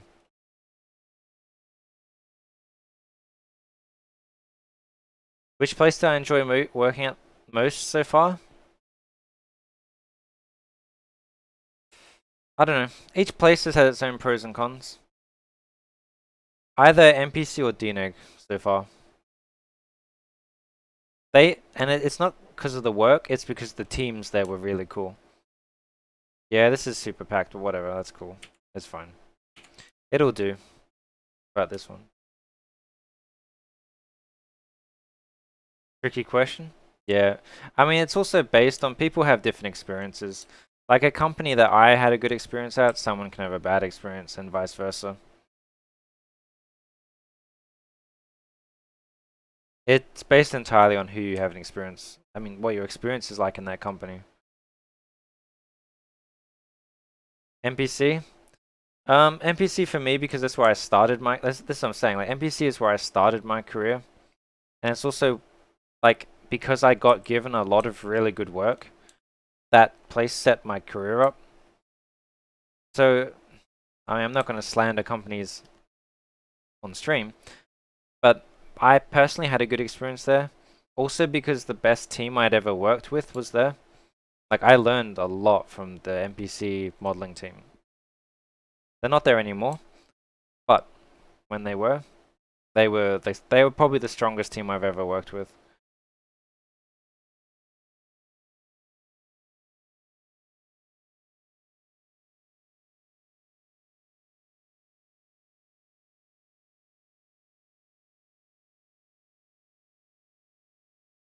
Yeah, NPC had like the asset team had some of the most like resourceful artists I've ever seen. God, these UVs they're so packed. Whatever. We only have a limited time anyway, so that's my excuse.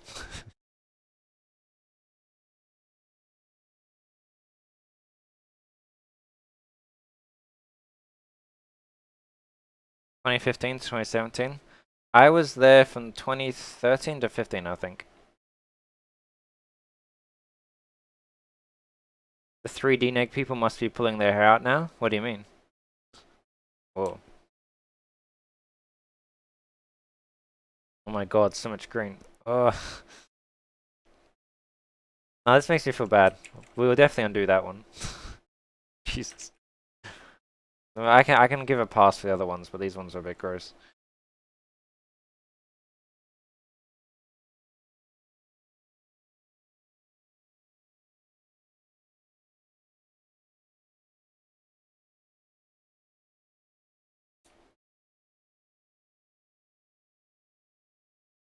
I started the best team work with NPC. Yeah, none of those people are there anymore. But that's the crazy thing, right? There's so many teams I've worked with which just don't exist anymore. That's kind of scary. Yeah, I was in the London office. I don't know anything about the Montreal office.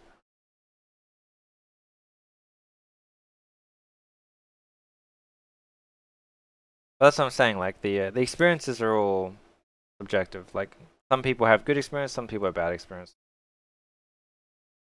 Can I get that in? Fine.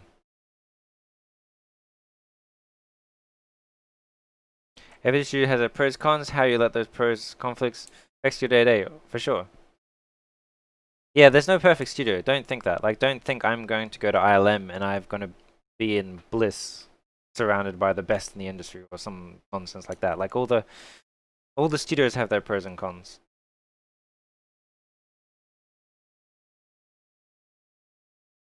Like I worked at Method, and that was probably the most chill time I've ever had. But that was too chill for me to be honest.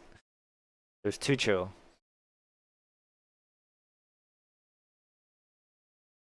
Is it true that most people move around after 3 or 4 years? Ah, most people move around after like 1 year. It's like for me, I usually stay at a studio for 2 years and then I swap. I mean, that's not like that wasn't intentional. That's just how things have happened so far. Would I consider method when I got older? Maybe. I don't know. Me personally, I like being pushed. I like doing like the best work. So I like method was really like the people were nice, but I kind of just got bored. That's just that's just me. There's nothing wrong with method at all. I just I didn't feel pushed there. Because I like well this is also I spent my first 2.5 years at NPC where you get pushed. So I like the intensity. But method paid very well, so that's why I went. So like there's no regret or anything of going to method. It was an important part of my career growth. I'll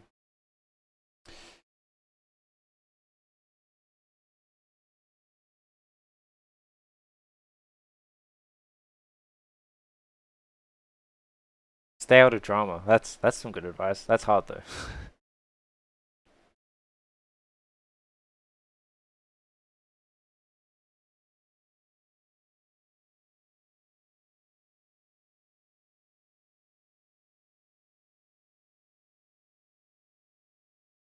Yeah, that's a fair enough call. Drama is the best part of series? Nah. No one likes drama. But that's in all aspects of life. That's not a VFX thing. That's just the work life.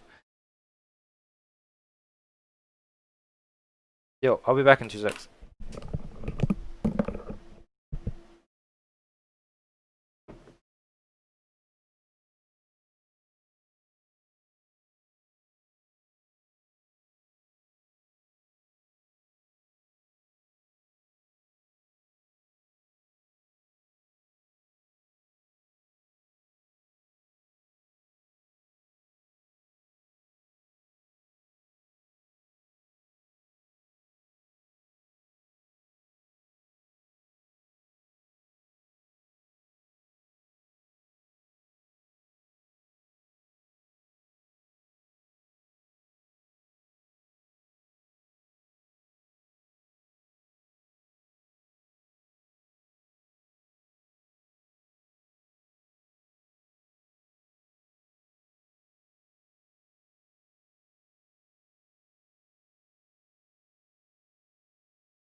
Yo, catch you later, Lucas.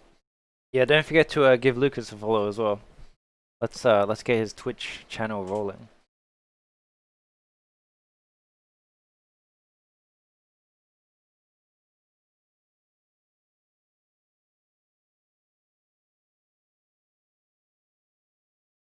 Yo, John, are you at home?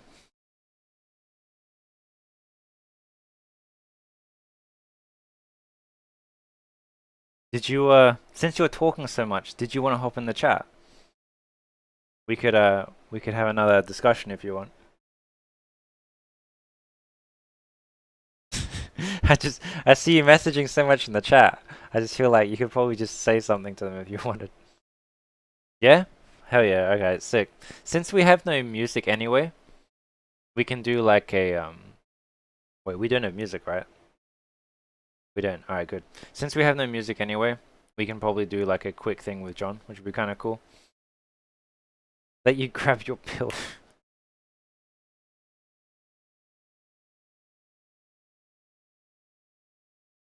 Yeah, I obviously have to keep working, but yeah, we can do like a another quick discussion with John if you guys are interested. Need to get comfy for John's voice. That's true.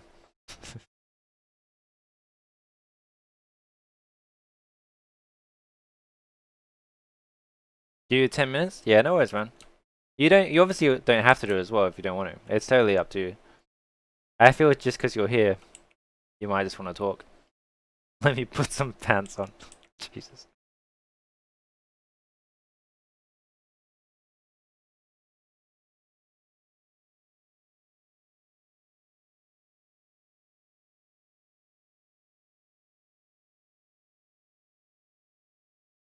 Leave them off, Jesus Christ.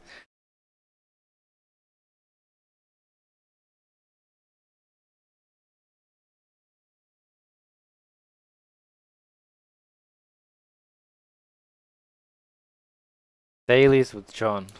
Jesus.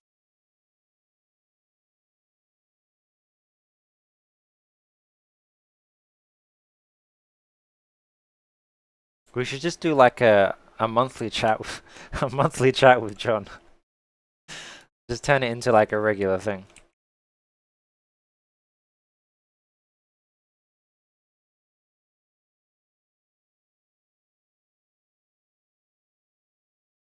Monthly John segment. Yo, V12, thanks for follow.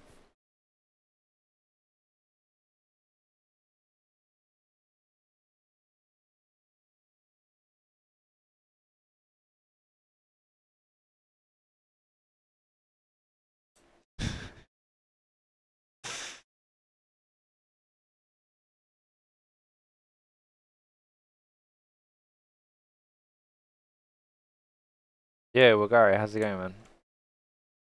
We're about we're about to get a another. He's actually my lead on my current show. He's about to come on the chat, and we're gonna have a discussion about the industry.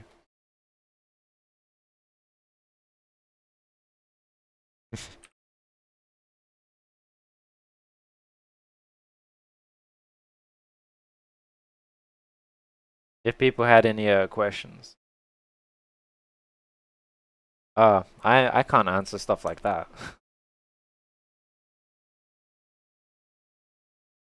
Let's see.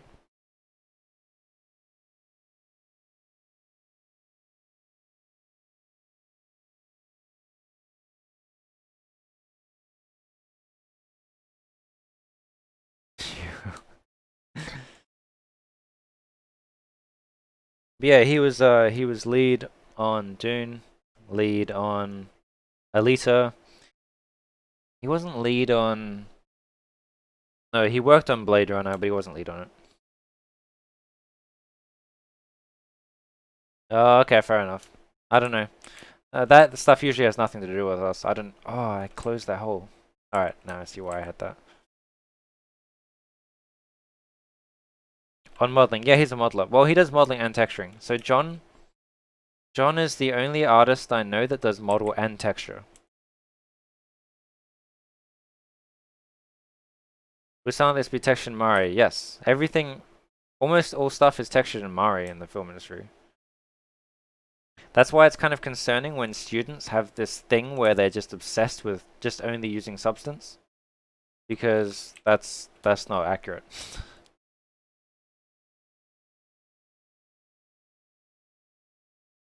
He's lead of what?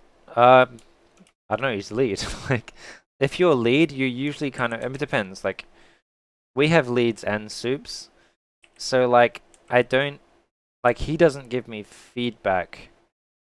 But if I have like technical issues or I need things where the soup is too busy, then I go to him. If that makes sense. So, for example, when the soups don't have time to give me ZBrush help, so he gives me ZBrush help. Stuff like that. A man with John's voice is a born leader.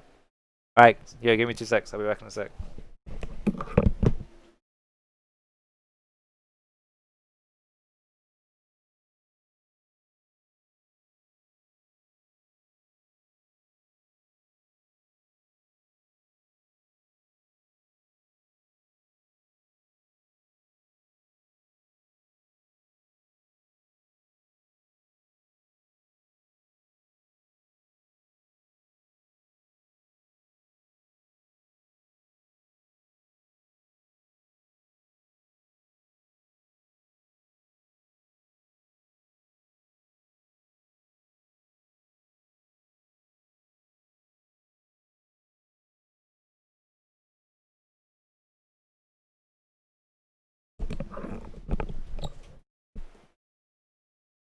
I made references. I'm no longer a DNEG. No, I'm still a DNEG.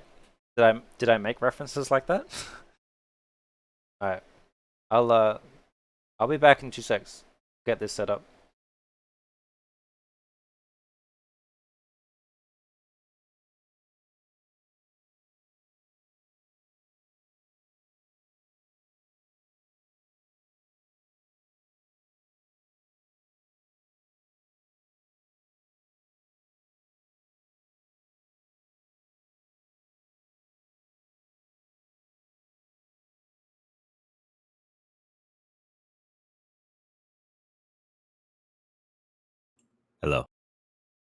Can you hear me? Yo, chat. Can you guys hear John? Talk, John. John? Hello. Yo. I think, yeah. Someone says fuck. I just heard Morgan Freeman. Sick dude. Yo, how's it going, man? Mute. Well, I should mute Discord, right? you're super choppy. Give me a sec. Oh no, wait. I should mute. Mute my I should mute. stream. Yeah, mute my stream. Listen to me on Discord. Okay, how's that? Hello. Yo, how's it going, man? Okay, good. Good. That's so funny. Yeah, I think. Are you a bit choppy? Say some stuff? Oh, am I? Uh-oh. Wait, I think you're Hello. okay. Someone said to say something dirty. Jesus Christ. Something dirty. Yo, how's it going, man? But yeah, chat. If you guys have any questions for John, totally feel free to ask them. What's your favorite creature you've done? You've already got questions. Oh, I don't know. I guess it depends. I don't know. All right, your favorite. Yeah. All right. Hard Let's to see. say because maybe one that's coming up might be. Yeah, fair enough. That's true. What's your favorite film you've worked on that's come out then? That's coming out. I mean, to me, Blade Runner was very special. Yeah. Why is that? You weren't. So Blade Runner. Yeah. you weren't lead on it, right? No. Okay. Okay.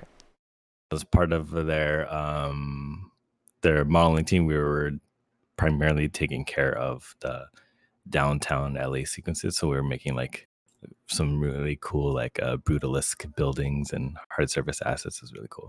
Yeah. Even though it wasn't any like organic creature stuff, it was still really fun. And watching the shots develop with the lighting and sometimes even sound, it was really nice. It was really cool. Oh man, I was watching the Blade Runner breakdown yesterday, and I felt really bad because you just don't see any of the work. Yeah, yeah, that's how we all felt. But like, I think like if it wasn't a, if it wasn't Blade Runner, it would feel kind of shitty. But Yeah, that's because true. it was, I think it was very special. Yeah, so it's the film itself which kind of made it special, and the shots always look good as well. That's the thing. Yeah, The moodiness was always awesome. yeah.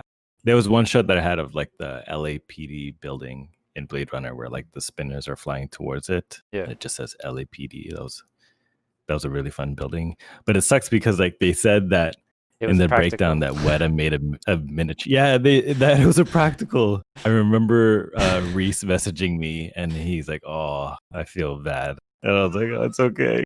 Oh man, the whole practical versus CG thing is always kind of funny. Yeah, I remember on episode 8 they had like a massive breakdown of, look, we've made the crystal fox as a practical asset, and they were showing that they can move the fox's mouth, and then it cuts to a full CG shot of 20 foxes running, and you're like, why? yeah, yeah. I know. Oh shit, we actually, here's the questions. Someone asked, can you actually explain what you do? I think it's a very What broad I question. do specifically, where Yeah, what you do. at work, I guess I'm a. Well, I don't know if you can hear my baby, but A little bit, I'm that's okay. a lead build TD at DNEG. I guess primarily focusing on modeling and texturing, and then I guess if I go one step deeper, primarily focusing on organic work. Yeah. But still familiar with the hard surface and environments and props. Yeah. Done it all at DNEG, I think. And John also, he's an instructor at a think tank as well, by the way. Oh yeah, Chat. yeah. I just finished teaching actually Sick. at Think Tank. So how many students do you have like at the moment? Like, how does it work? For me, I'm a mentor there. So this semester I'm a global mentor. So that means that you're kind of just there for anyone. So they just have the Oh, students cool. there that are going through their mentorship program, trying to finish their demo reels, and they'll just pop into the calls, ask you questions, and then you go through specific questions or issues that they're having, and then you try to address it, give them advice. Um, I'll typically talk about like during the mentorship what to do, and or some students might approach me asking about how to prepare for their mentorship, like Yeah. before it starts, or some of them have just finished and what to do then, like talk about interviews, negotiations, Oh studio yeah, that's life, fun. What's talking about stuff like that. Yeah, I'm curious what your advice is for students for interviews. I think I keep it pretty simple and broad. It's just like trying to. My biggest point is you should go into an interview and you shouldn't have to explain your work. You shouldn't have to defend your decision. So as long as your demo reel kind of shows that you understand what you're doing and how you're doing it, and this is an example, and that's what they bring up. It's kind of like the best situation you're in, right? Yeah. You don't want to have them ask like, "Why did you make that decision? I see that you did this here and that. Why would you do that?" You don't want to be like, "Oh well, you see, there was this one day where," and you don't want to like go off onto this random tangent talking about your demo reel. Yeah, fair enough. But be honest, I think, like your realistic timelines when they ask you like how long you spent on this and that. That's important. Yeah. Um, but I think, yeah, trying to sell yourself, but act like a business. Don't act like I am an artist trying to break into the industry. I Yeah, for love sure. movies and stuff like that. I'd be like, Because no one I cares. can I can be a great asset to you, and here's an example, and here's some reasons why, kind of thing. Like that's one thing I have noticed. Like students will want to work at ILM, for example, and they'll include Star Wars work, and they'll talk about how passionate they are about Star Wars, but they don't Yeah, care. Like no one, it's just another product. Like being passionate about Star Wars isn't going to give you an edge over someone that can do the exactly. work as well. So it's I that's want to know how you'll be if we give we you a project that you hate. yeah. How will you Like we be if give you you some don't get Bob the Star Wars? Builder, like how well can you handle that if you don't like it, Some My Little Pony stuff, like how are you gonna handle that? Exactly, because like the chance you going to ILM and working on Star Wars is not high, because studios are doing multiple projects at once. How are you gonna go with if you don't get Star Wars? Like Yeah. that's the same thing. Like you're super down and stuff like that. You're not gonna be a valuable asset to your team, sort of thing. Yeah, exactly. You should be going into it with the mindset of like I can be the best asset to your team no matter the project. Yeah, for And sure. here's some proof of my versatility. Here are my credentials. Here are some references. But that's how you should go into it. Is again, it's like just treat yourself like a business. Yeah. Don't treat yourself as like an individual that should stand out and you know. That's the thing, right? Because yeah, it's a business. It's not. We're not. I mean, I don't know if people like me saying this, but we're not really artists. Yeah, At I work, always say that. at work we're not artists. Like I feel like more of an artist at home, but like at work it's production. Like it's a job. Yeah, I'm a contractor. I am contracted to provide this. Yeah, exactly. Someone says, "How do you make yourself sound professional and don't come off as defending your work?" Yeah, I'm gonna go to the restroom really quickly, but do you mind answering Yeah, that? I can Alright, take it. so Sound professional, it does not come off as defending your work. I think like just be honest, keep it short, simple, and sweet. Usually, if you start to just ramble on, I think people can kind of just figure out. But just be honest. Like I feel like it's not just be straight to the point because that's what they're after, right? You don't want to talk about like these little intricacies of how you made this asset. Like it should just be very clear how you produce the asset that you're showing in your demo reel. You shouldn't have to talk like this giant paragraph of the feeling and how you came up with it and stuff like that. Unless they ask, I guess. But to me, at least, it should be like, here's examples of my work. I can provide a wide range of different types of work. Here's the software that I know. Here's some references. Here's some past work, and yeah, it should be pretty much that simple in my opinion. yo, alright, I'm back. What were you saying? Basically, just keep it brief, short, simple, and sweet. Don't Yeah, talk too much, or else it comes off kind of weird. I usually, I mean, I feel this is kind of different for me because I've been in the industry for a while now. But like for me, when I go to interviews, I treat it as me interviewing them. I don't know how well that transfers to a student, but when you have industry experience, that's usually the method I use. Mm.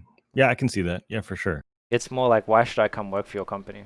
I feel that Mm. kind of gives me like a level of confidence as well. But then again, that confidence comes from being in the industry, so it might be Yeah, different for exactly. students. Yeah. Because also like they want you to seem interested. I mean, of course, like if they're like, "Do you have any questions?" and you're like, "Nope," then Yeah. then they're not gonna like treat you like as seriously. But if you start asking about like one of the first things I ask about is like things like outsourcing. How much of your work is outsourced? How big are your teams? Like Mm. what is your plan for the future of like growing the team and stuff like that? Yeah, those are great questions. I tend to tell students to ask like do your research, like find out what renderers that they've been using lately on their shows and ask Yeah, about that. Ask about their pipeline. But like those questions that you asked, like those are great ones too. yeah, totally. Um, how can anyone ask a recruiter weeks after the interview if there any news, even if leads you wait, what? Are you saying how can you contact the interviewer after if you don't hear anything? You can always just send them a touch base email. I do that quite often. If you don't hear from a recruiter for 2 weeks, I usually just send a hey, just touching base with how things are going, stuff Yep, like that. Like there's nothing wrong with that. that's With being polite. professional. Yep. Oh, we had a pretty good question about this actually last stream. How do you feel about this?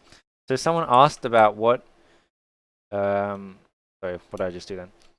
Oh, someone had a question about reaching out to professionals for like mentorship and like, well, they said friendship as well, but let's just stick more with mentorship. How do you, how do you feel about like reaching out to for students reaching out to professionals? How do you feel about that? Reaching out to professionals or reaching out to me? Professionals in general. No, not yeah. uh, I don't mean reaching to you specifically. I'm saying in general. Like, how do you feel about students in general just reaching out to professionals for like feedback? I think I guess we were. I think some of us were there at some point. I've done it too. I remember when I was a junior, I didn't have a job yet, and I reached out to some professionals, and I got some good feedback, and some I didn't.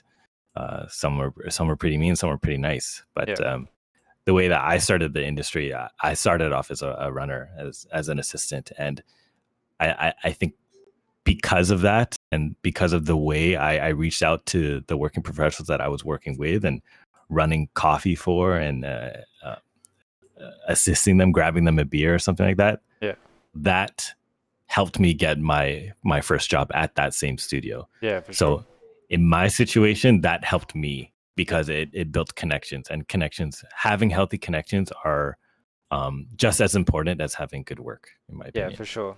I mean, I guess it is pretty different if you're physically in the room with the people. Like, it's much easier to ask for, Yeah. but it's completely different when it comes to like messaging someone online that doesn't know you. But If it's online, I guess that's yeah.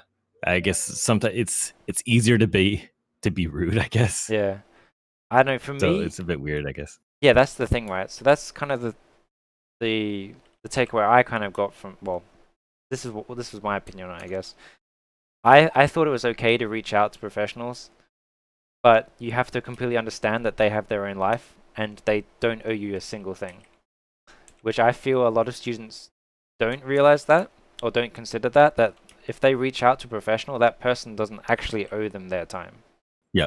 But I feel like I've noticed a lot of students in general have become pretty entitled. And it sounds kind of bad, but I've noticed that from a lot of students. Hmm. They think just because they have access to you that you owe them something. And I think that's a dangerous position to come from. But That's true. I don't think it's a bad idea to reach out. But if they just don't respond, you have to respect that. And that's just how Yeah. it is. Because Yeah. I've had people like be aggressive to me because I didn't respond fast enough to them. Yeah, totally. And I guess you have a name too, so Yeah. it becomes even harder. Oh yeah, for sure. I get messaged constantly. And I don't have the mental energy to deal with all of it. Yeah, this is why I just lurk from the shadows. Fair enough. You just lurk into the stream and appear every now Yeah. and then. Yeah. Someone says, would you rather get a runner position at a high level studio or a junior position at a lower level? I think it can work either way. Yeah, for sure. Either way, you're in it to get some experience, meet some people, pick their brains. I I I think the edge to me would be junior position at a lower level TV studio, Yep. but or I think because that you'll have an easier chance, um, because it'll be a smaller company. They'll keep you around. You know them better than anyone that's new, so you might have that edge. A runner at a higher level studio, you might I'll just leave end the up runner. staying as a runner. Yeah, Yeah, exactly. nowadays, Yeah. but before, like I don't know, 5 6 years ago, I would probably say the runner at a higher level studio. Yeah. Yeah, for sure. Now it's a bit different, I think. One thing that also is kind of interesting is I know depending on the studio, they might treat TV experience differently. Like I've heard some studios like if you have TV experience or animation experience, they might not count that as like actual experience at a film studio, which I think I don't like that idea of thinking, but it is something to consider as well. I've heard some. Yeah, I've had some reports from students that initially made demos for like games, and they tried to go into film, and like one of the first things that they said was, "Oh, this is like for a game engine. Yeah. Like how can I trust that you can handle a film pipeline?" Yeah, for sure. And I'm most of the time they probably can nowadays, especially with Yeah. that line being blurred a bit. But it's just something that you have to argue and something that you have to get past the recruiter in order to. That part's a bit annoying, I think. Oh yeah, for sure. Yeah, because if I see a game pipe, if I can see game studio assets, I'm like, oh, so I know you can actually make like a decent model. I mean, Yeah, not decent and model, that's but for that's film fair. money. Yeah. Like if you're the employer and you're providing the money, like Yeah. of course like you need to be careful, right? So they're protecting their interest, right, by Yeah. asking you that question. So you want to set yourself up in a way. So like I wouldn't if I had a game demo reel and I'm applying to a film studio, I'd probably want to tailor it a bit differently, Yeah. render it in a proper ray tracer rather than a real-time game engine, Yeah. and see how I can upres some stuff, and then that will show that I'm much more interested rather than being like, yeah, it's just my school demo reel that I've applied to other game studios and I just wanted to try this. I just wanted to try your studio, Yeah, for sure. and it's just like, well, it doesn't sound like you want to put in that extra effort, You get because into if yeah. you're not putting in that extra effort, someone is, Yeah, for and sure. that someone is getting the attention. That's the thing. On that topic, someone Channel says, what's your observation on what students lack in general these days? Oh, I think, where do I start? I'm just kidding. Yeah. What students lack in general these days? I think students nowadays are actually really good.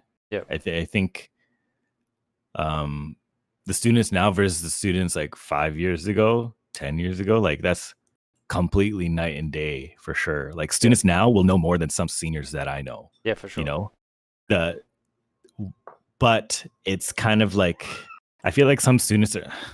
It's hard to say. Some students can be a bit too cocky in terms of like what they want to shoot for. Like some are like, I want to go to a film studio right away Yeah. because that's where I want to work. Well, I But like there's nothing wrong with going to like a lower level quote unquote lower level studio or a TV studio or an up and coming. There's nothing wrong with that to start and then move your way up. Like yeah, you'll get there eventually, but don't think like I only want to shoot for ILM because it's I deserve ILM it. and that's where I want to work. I Yeah. Yeah, that's one thing I have kind of noticed in general. I know it sounds kind of bad, is like kind of like a level of entitlement, which is kind of like Yeah, I that's just don't something. like. I hate that attitude. I Yeah, hate it. like I went to this school, so I deserve the job, sort of thing. Or like Yeah, they expect just to be given the job. yeah. I don't like that. Yeah, that's one of the main things I did notice with like a lot of like some people contacting me, is they do kind of seem that way, like give me the job, I deserve it, sort of thing. But there is Yeah. also some amazing students, like Andrew has stuff in his demo reel I can't do. like Hmm. like I don't know how to use Marvelous, but he's made a Hmm. super badass robot. So yeah, Yeah. students are getting scary these days. It's usually the quiet ones, the very quiet, timid ones, Yeah, or exactly. like the badass CG artists, you know? Yeah, exactly. The ones that aren't making lots of noise, Yeah, dreaming yeah, about how great they are. yeah. But yeah. I don't know, yeah, in general, like what I did to get in the industry won't hold up. Do you feel that same way for you as well? What I did to get in. Like your folio? Oh yeah, I think it's different because think about I always use this logic. Think about the amount of artists that have graduated in the past 5 years Yeah. that are now trying to fight for that same job that you might be in. You Yeah, know, no, right. it's more demanding now. It's harder now because the pool is larger. The demands are higher. Yeah. So the call for expanding your skills and the degree of quality is just higher. It just gets higher. Yeah. You know. So however, if you're a student now, like you should be thinking like what is my edge, Yeah. right? Is my focus, like my laser focus on this one department enough? Or do I need to branch out and add some more skills to my arsenal kind of thing? Or Yeah. like you have to be real with yourself, compare yourself to other reels and see can like does this actually hold up? Yeah, for sure. Yeah, I've seen people talk about things like you shouldn't compare yourself to others and stuff like that, but I think I think you totally should. Like You have to a to. degree, you How do have you to. grow? How do Yeah, you grow? exactly. You know? Because yeah, that's the thing. We're not creating art. You're trying to get an edge on the product on the market, and you Hmm. can't get an edge on the market if you don't look at the Yeah, market. yeah. That's the thing. Yeah, like I've seen people talk about you shouldn't look at ArtStation and stuff like that, but I think you totally should to a degree. Like don't get yourself depressed, but it's it's good to see where the level is so you can aim for it. I do think that like on our station, it's a bit It's a bit skewed, like I it think. can be, yeah, it's very flashy. Yeah, So because I've met some people that have like very large like extensive followers. portfolios on our station, but in production, it's like they're a completely different person Yeah, and might not be the ideal. Just like the opposite, where I've met some people that are amazing artists that just don't have any online following, yeah, and then you exactly. question, it's like, how did that happen? Yeah, for sure. That's also another interesting thing. Like people kind of think like, oh, I have like I don't know 15,000 followers on ArtStation, I deserve a job. But just because you have lots of followers on ArtStation doesn't necessarily mean you can transition into the industry that well. Like I've Yeah, heard of people that were hired on like amazing sculpts, for example, and then they yeah, just can't do topology, and yeah. or they're difficult to work with because they've built that ego of being online, like big online first, before getting in the Exactly. industry. Exactly. This is why connections and recommendations like, are really important. And Yeah, it's not just the work. yeah, for sure. I think nowadays because the pool is larger and the degree of quality it goes higher and higher, I would think that studios would opt for recommendations more so than the pool of artists that the recruiters find Yeah, for because sure. it's like you're a trusted source, right? Why Yeah, would you not trust someone that's on your team or that's been with you for 5 years or something like that, yeah. right? Of course you would want to trust that person. That's also another thing for people to kind of think about is like there's usually like a hierarchy of how they go to hire. Like usually the first thing they'll do is they'll either contact people that used to work in the company or they'll ask people that currently work there who they recommend. So Yeah, yeah. before they even look online, it's based on connections to that studio already. Hmm. So Hmm. yeah, a lot of people think like, oh, some great studio will just come across my folio and pick me up. It doesn't usually work that way. Or I hate it when people are like, "Oh, this guy I knew got chosen, but he's not good, or Yeah, I've I'm had I'm that happen. better." And it's just like, but you have no idea the situation, you know? Like, Yeah. I hate that. Oh man, I had a really messed up time on my stream actually. Someone posted 3 portfolios and told me to pick which I thought was the better one, and I picked one of them. And the guy in the chat said, "Yeah, that's mine," but the other two got jobs. And I was like, "Oh, I felt bad for being, I got really pissed off for being put in that situation where he just didn't tell me it was his folio to begin with." And then he was asked me why to explain why he didn't get the job, and I'm like, I have no Got idea. baited. I know, I was super pissed when he did that. But it's like we have no idea. Like they could have just simply known people that worked at the studio. Like Yeah, that you could just can't. it has nothing to do. Like that's also another thing that people have to consider is just because you don't get picked doesn't mean your folio is bad. Yes. There's many things that are to do like to do with this thing. Yeah. I've had students come up to me before and like express their feelings in that same circumstance. And I'm just like, just don't worry. It's like Yeah. forget about it. It's a waste of your time and your tears. What a waste. I mean, like if they want like feedback on like, oh, how can I make this better? That's something different. But it's when it's people blatantly just complaining, why did they get the job and I didn't? It's like you just don't know. Like it could even be the simplest thing of this person was willing to take less money than I cost, like stuff like Yeah, and that. you won't know that. Yeah, You'll never exactly. know that. Yeah, for sure. The guy took it for $1 an hour. Of course, we're gonna choose him. Yeah, Like exactly. That's also a thing. but you'll never know. You won't have that information. Yeah. Maybe he had an actual better like interview. Hmm. What if he went to the interview and his dad was the interviewer, and then he got the job? Of course, Yeah, I know. you'll never know. It could even be something simple as like, oh, we didn't need a visa for him, and that's it. Exactly. That's all it That came can down to. be that's very common actually. Yeah. And then some people get upset. I'm like, well, come on. Yeah. Like what was wrong with yeah, people ask like why didn't my work get picked? And it's like, well, they don't need to pay for a visa for this junior. That's pretty much Yeah, it. That's that's the conversation kind yeah. of over. That's why I always say it comes down to your work, your connections, timing, And and luck. luck. Work Oh, is luck only is everything. one. Yeah, you never know. Like you, oh man, that's why I always get so mad when someone's like, "My work is better." I was like, but that's only one small aspect of the whole process. Yeah. There's so much more to it than just your work. That's the thing. Like when I got picked up at NPC, like it wasn't because my work was the best they could find. It's just because I happened to be in the studio as a runner when they desperately needed someone, and that was it. Yeah. That's how I got in. It wasn't because they thought I was the best they'd ever come across or something like that. Mhm. It was luck. Luck is a big part of it. Let's be real. Yeah, I think that's kind of actually how I kind of started too. Like when I was a runner, like I heard that there was an opening for a junior modeler. Yeah. And then I was just like running around the studio trying to find out who I can talk to. And then the CG supervisor of the show, he's like, "Yeah, like why don't we just sit down and just have a chat?" And I was like so nervous and stuff. And I showed him my stuff. And he's like, "You've been here this entire time?" I was like, "Yeah." And he's like, "Sure, we'll give you a shot." And I was like, Sick. Okay. How long were you a runner for, man? I think it was, I think 4 months. Yeah. Yeah. Sick. Yeah, it was 3 months for me as well.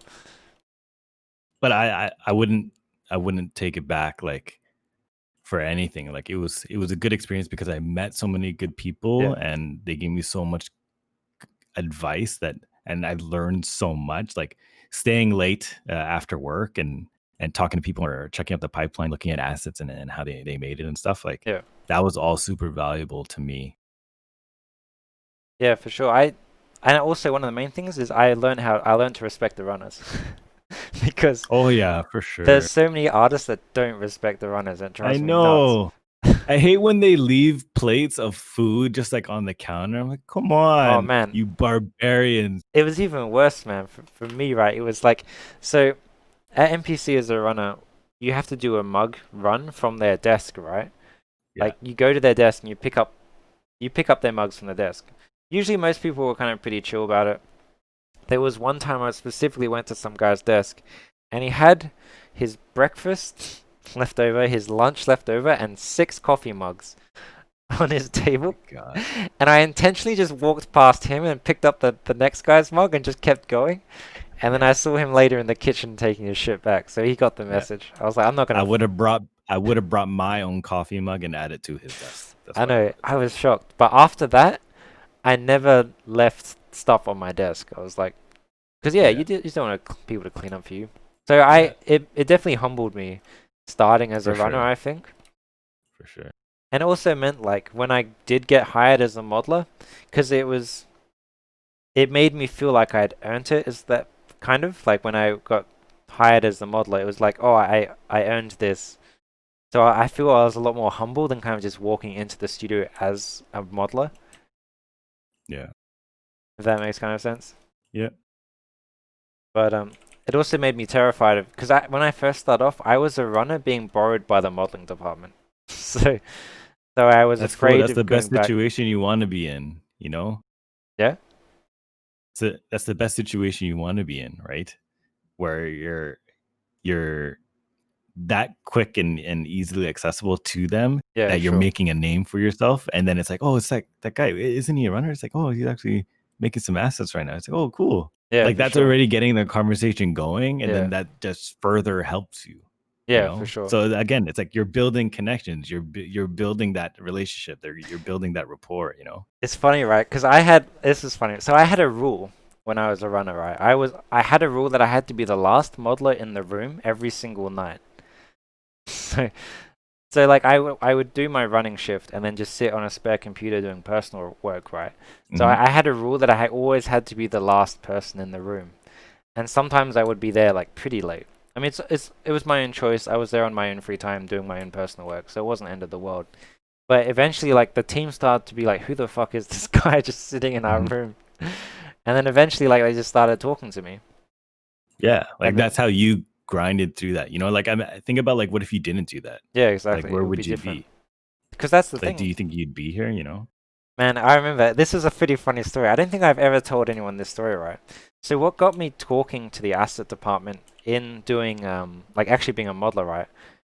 Was they were doing Guardians of the Galaxy, and the my boss when I was a runner was like, "Oh, the asset department needs a runner to go do something." I immediately shot my hand up. I was like, "I'll do it." So I went down to the to the head of modeling to see what they wanted. Man, it was so fucking funny, right? So they needed references for Groot. And they just wanted some sticks. They said just go to a park somewhere and get some sticks, right? And they meant twigs, right? Yeah. But you know, me wanting to put in like a good impression, I fucking brought back a tree. Like, like, like, I brought so much shit back. It was man, it was so funny, right? So I had my backpack. I filled my entire backpack with like branches, like pretty much like logs, like so much shit. And then like I put a bin bag over the top of it, so it looked kind of like I had a cut up corpse like in my Did you backpack. tape it around like your limbs and stuff? That would have been Oh hilarious. man, Oh so my god. yeah, I just had this massive black bag like so then this is in London, right? So I had to take it all on the tube with me. And then like the one of the branches ended up getting caught in some woman's dress as she walked by on the tube. and, and then I bring and then I walk into NPC with this massive bag of branches. And the head of modeling just looks at it and starts laughing. And he's like, I guess this is for Groot. And then I gave them the bag, and they were like, yeah, we just needed some sticks, but you brought like a tree with you. Fuck yeah. Are you kidding me? Yeah, man. And that's how they're like, you want to be a modeler, right? And I was like, yeah, and like we should have a chat sometime. So that's how I got in. Dude, determination. Oh, it was so funny, right? Because yeah, they just wanted some sticks, but I brought like a tree with me. And I Yo. assume they liked that. Like, fuck, this guy went all out. Oh yeah, yeah, exactly. It was so funny. So yeah, that's how I got in. Oh Under god. promise, over deliver. Yeah, for sure, man. I'll, That's I'll bring you. I'll bring you a stick. BRB. yeah, I know, right? I went to some. I would have looked really fucking random to other people as well, because I was just walking. So you go into these parks in London, and I would just walk immediately into the bush and just disappear into the bush looking for branches. Everyone's probably like, "What the fuck is this guy doing?" Yeah, Uh, yeah, that's but yeah, hilarious. I've never really told that story. That's awesome. That part's always kind of skipped the how I broke in part. But yeah, that was how I kind of made an impression. They had I remember they had a modeling just looking at me and just started laughing That's because awesome. I just bought so much more than they intended. That's awesome. But yeah, then they're like, "Yeah, you want a model, right?" And I was like, "Yep." And they're like, "We should have a chat sometime." And then that was it. That's how I got in. Imagine if they just didn't say anything and they're like, "Thanks, thanks. You Yeah, I can know, go back. right? Here, thanks. Here's my mugs." Yeah, exactly. Just like spits on me as I walk past. Oh god. Someone says, can you suggest some game designing or 3D modeling college anywhere in the world? Does Think Tank do game? They do, right?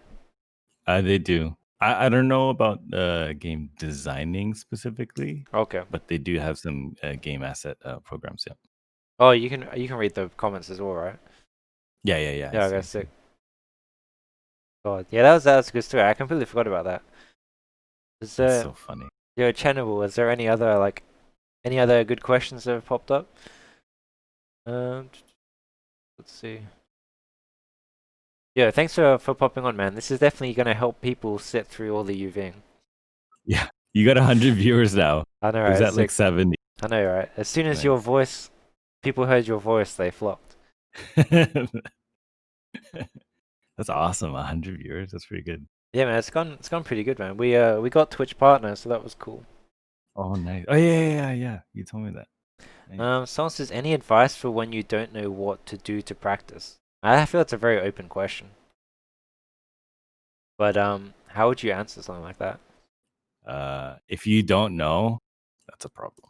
Yeah, I mean that's the thing. Like this sort of industry, you kind of have to want to do the work. Yeah. But if you have literally no idea, but you want to practice modeling, just build something from real life that's simple Practice around is you. doing, you Yeah, for know? sure.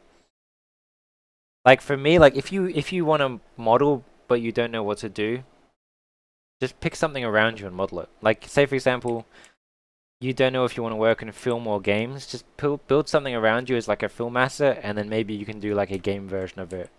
Yeah. And then you can see if you enjoyed the process of making a game Yeah. asset or Don't not. think like I want to make a transformer. I Yeah, want to make a dragon with flames. Don't think that. Make a box, make yeah, a cup, and then just go from there. like a snail, fucking snail. Uh, I told the chat since when we hit partner, we can do the snail and ZBrush. So that's gonna be fun. You know about the snail, right? I can't wait to see this. Oh man, it's gonna be garbage. Let's see. Um, why doesn't Autodesk have a Twitch channel? I have no idea. Um, you were mistaken by someone else when you got the interview. What do you mean by that? Like someone else thought you were someone else?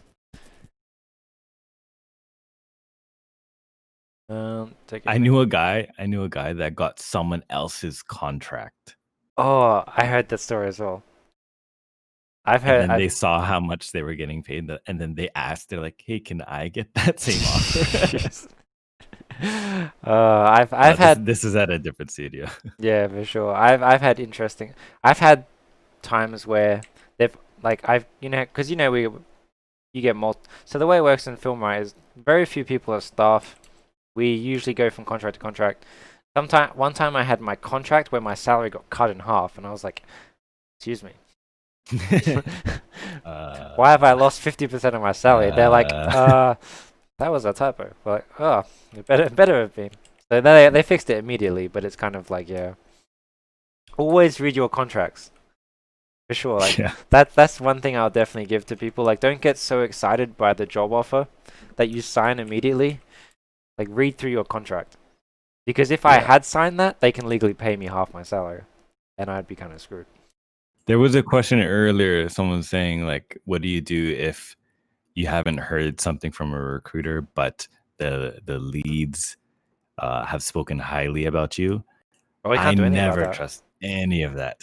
Yeah, Yeah, unless I see it in print that they're interested or that there's a contract for me, I don't take any of that. It'll get your hopes up, and then you'll yeah, start to for think sure. about it, and you'll get depressed when nothing happens. I mean, even that sort of stuff happens with me now. Like I felt like I had the job in the bag. Like if like the interview went amazing, we were totally clicked with the supervisors, and then the job just doesn't come, and you just have to Yeah, accept that. Like it's best not to think about it until you exactly. have the offer, Yeah, until you can sign it. It's also the same thing for when it comes to working on a film in the studio. Like don't get excited about the film until you're actually on it. yeah, exactly. Or getting this asset until it's actually Yeah, until you exactly. get it. And Other also people say like, "Oh, I'm gonna work on this. I'm gonna work on this," and then they don't get it. don't get this is another good advice. Don't get excited about your shots until it's in the cinema. That's the main one. You get like, oh, I That's can't wait to true. put this shot in my demo reel. This is gonna be sick, and then That's it's not true. there. That happens a lot actually. Yeah. So don't get too excited about that sort of stuff. Or it's just a motion blur and you can't see anything. Yeah. Uh, Yo, so just a heads up, chat. We have 30 more minutes left on the stream, and we'll wrap up this for today. Are you still cool with hanging around, John? I think I gotta leave in about 5 minutes. That's cool, man.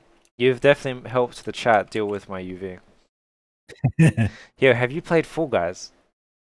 I haven't, but I've watched so many videos that I need to, Man, you it's know? so fucking fun. We if you get it on Steam, we should play.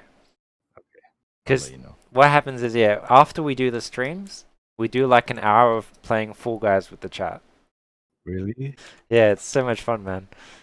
I I haven't played the game yet, but I will oh, destroy you. you would destroy me? Yeah.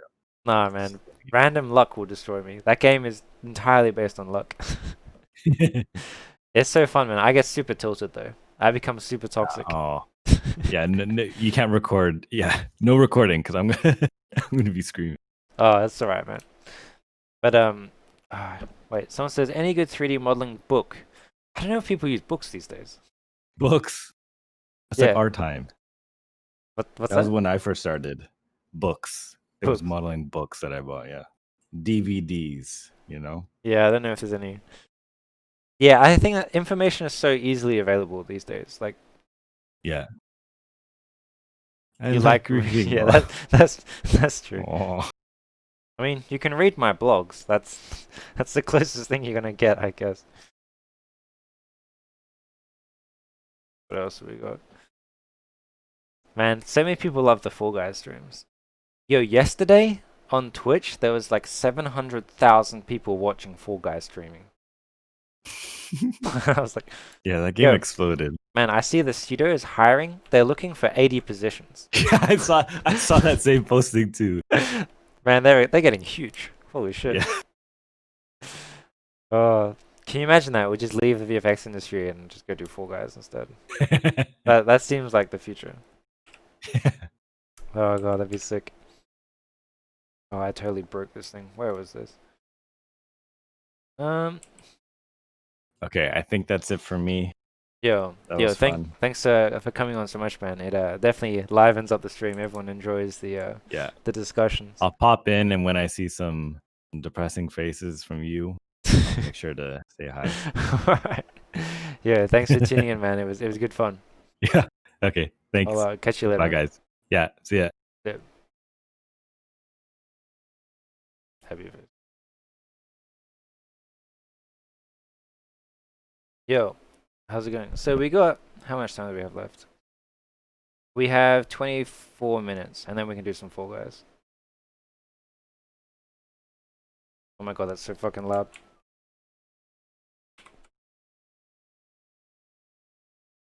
But yeah, I'll Fall Guys. Yeah, we'll do some Fall Guys. Yeah, Wagari, that's what we do after the chat. We get the chat in to play some Fall Guys. Did I apply for the Fall Guys position? No, I don't want to move to the UK. Screw that. I've already lived in the UK. I got no more time for UK. Wait, all of this is one Udemy? It is.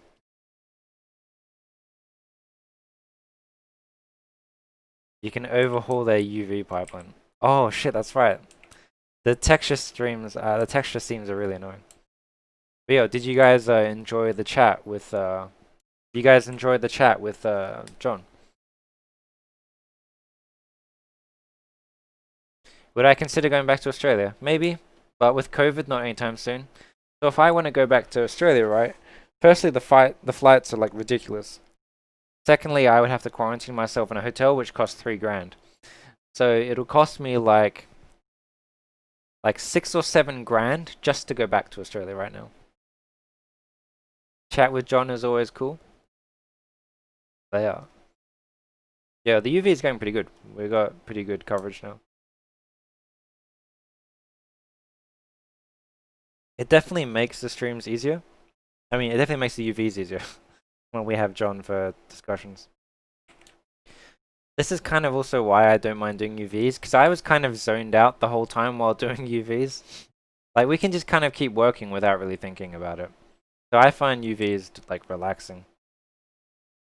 But yeah, so far it's looking kind of cool.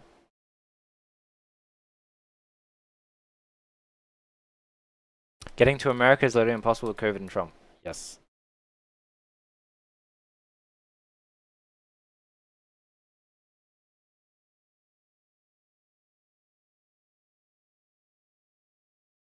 Yeah, so Western Australia is really strict on their rules. They've closed their border to the rest of Australia.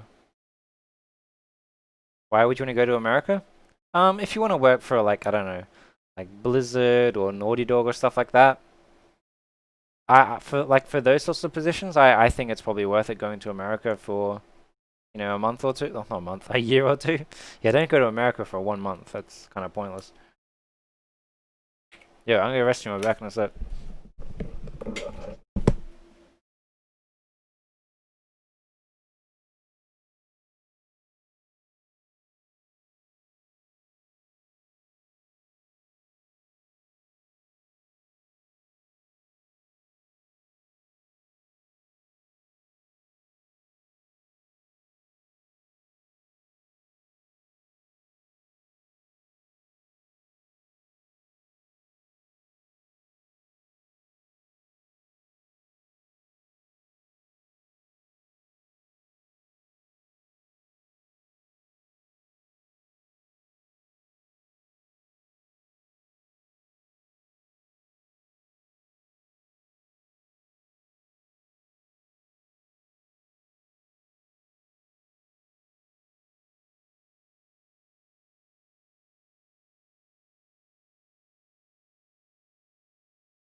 You were considering Australia?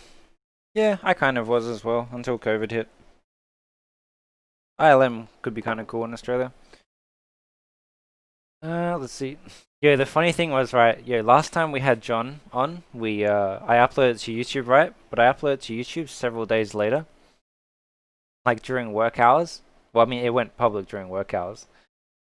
And the soup saw it and thought we were doing it during work time and like confronted John about it. It's like, wait, are you guys doing this instead of working? You're like, no, no, no, no, we did it on the weekend. That's right. I think he was obviously joking about it as well. But it's like, yeah, no, no, no, no, we just posted it now. It was done on the weekend, sure.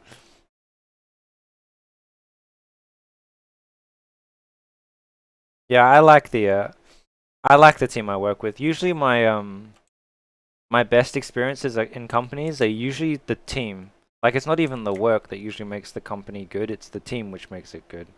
Because like who cares if you're working on like Star Wars or I don't know any other IP you want to work on, but if you're hating your experience, like where in these like DNEG and NPC, I've really liked the people. What makes a good team? When people aren't dickheads. I don't know how to expand on that. Um, when people try and do the job instead of focusing on politics. Like it's not even subtle when people are trying to screw you, but if you have people actively just trying to do good work, that's the environment I'd much rather. Like if you feel you can trust your supervisor, if you feel you can trust your team, like that sort of stuff. Yeah, so we're gonna do the lazy way of dealing with this. We're gonna simply add a rim on top to hide the intersection. This is how we're gonna get past this. This will save a lot of time. Doing stuff like this. It's about efficiency. Oh wait, we still have to cut it, but still. We can leave these as two separate meshes now.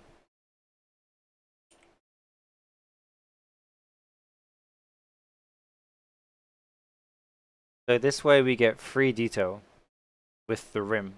And we also get to do less modeling. Because we don't have to fix the topology of these things.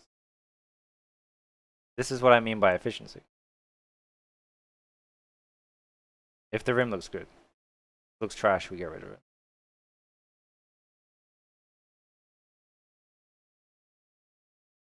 Fake it till you make it. I mean, VFX is fake. nothing, nothing new about that. VFX is literally just being fake. I don't know. This could be kind of cool though. Like the rim ended up being like a nice. The rim might be like a nice addition instead of just like a cover for laziness.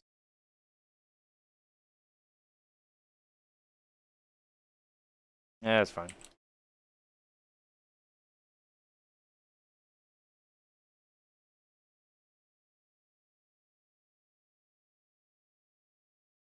Yeah, we'll go for 15 more minutes if anyone has any like last minute questions, and then we can do some Fall Guys. Fun. Why is this like this?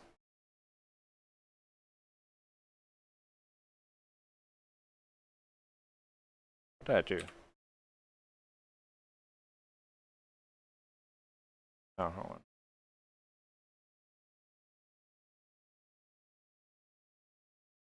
How many times do I won in Fall Guys? Not too many. I'm really good at second place. I always get to finals and then something dumb happens.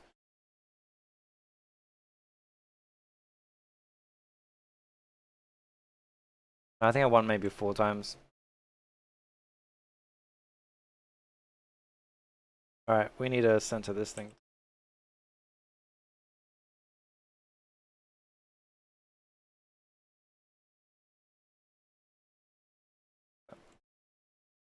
Yeah, something like that we'll probably just do.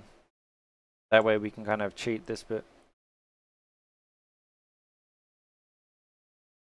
Sorry, did I miss a question? What is the model for sponsored content or personal project? So it's a personal project, but it's a sponsored as in like I'm showing you my workflow for working in the film industry. The two most important things are an organized team and respectful leadership. That is true. I think your leadership is key, I feel. If your leadership is garbage, you're gonna have a bad time.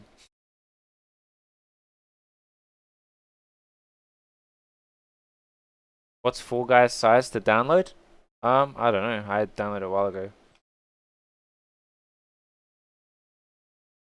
What if you're leader and you're garbage? What if you were the leader and you were garbage? I feel sorry for your team then.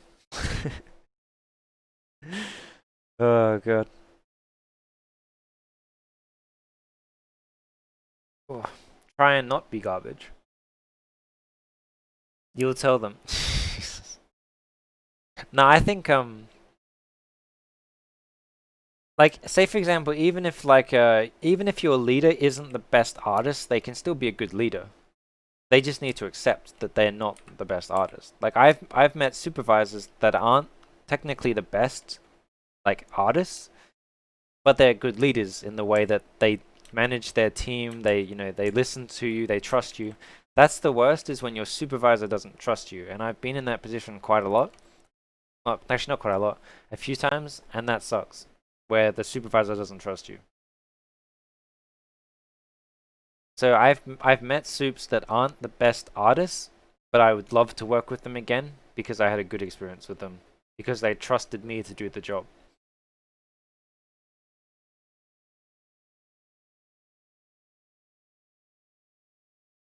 Yeah, we got 15 more minutes left if people have any last minute questions. What do you mean by don't trust you? Yeah, don't trust my skill.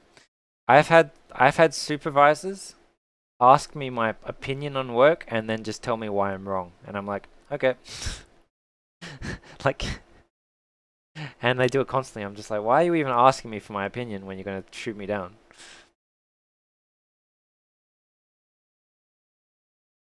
Yeah, it is. Yeah, I've had some interest. I've had some interesting experiences.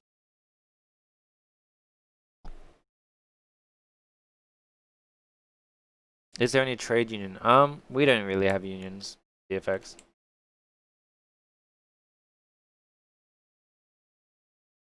Yeah, there's nothing worse than having a soup that doesn't trust you. So that's like the main thing. Like if you want to be in a leadership position, you have to learn to trust your team and realize that you might not be the best person for the task, if that makes sense. When I say task, I mean the actual job, not no, I mean the model, not the job of a leader.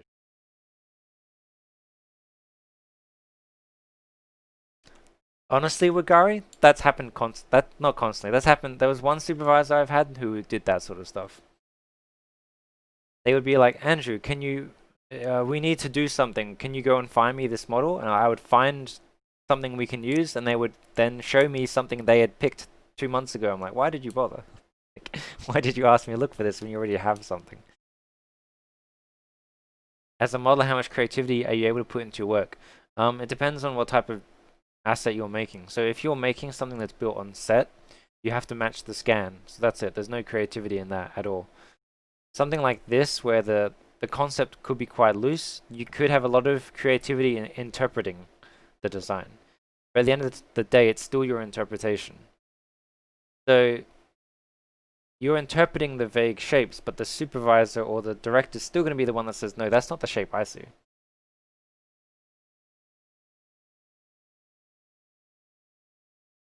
Do you have decent work-life balance? I do, yeah. I don't do that much. Actually, no, that's a lie. That's a lie, but that's my own choice. So you can't like I do have decent work-life balance as far as like full-time job and personal time goes, but I usually spend a lot of my personal time doing work.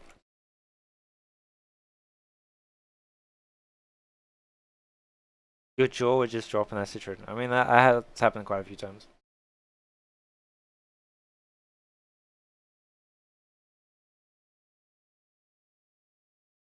Yeah, the politics is the worst. When politics gets into involved, it's not good. Yeah, personal work. So that's the thing. Like I don't have good work-life balance with my personal work. With actual work, I have good work-life balance. How many times a month do you have this fuck this crap I quit moment? Um, very rarely. At the end of the day, I realize I get paid to build spaceships for a living, so I can't really complain. And I've had my work cut from so many movies by now. I've accepted it's just a job. So if my work gets cut, it's like, okay, what's the next task I'm working on? You just get used to it.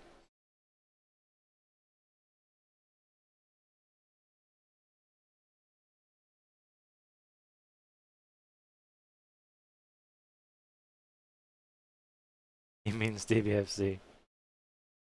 That's the thing, right? Like you after like 5 years. I mean, I've been in the industry for like 8 now, but after like 5 years of working in the industry, you get used to the fact that your work is going to get cut. So you just accept it. At the end of the day, we're being paid good money to push Vertex around. Like, I don't think I have the right to complain when I'm literally just spending my day just doing this. To a good degree, not trash like that, but how to gauge timelines? Do they ask for your time? Both. So the way it usually works is you'll just ask how many bid days are assigned to this work. And you'll say, yeah, we can try. Or you can say, not possible, but I can try. Or you say, yeah, it's fine.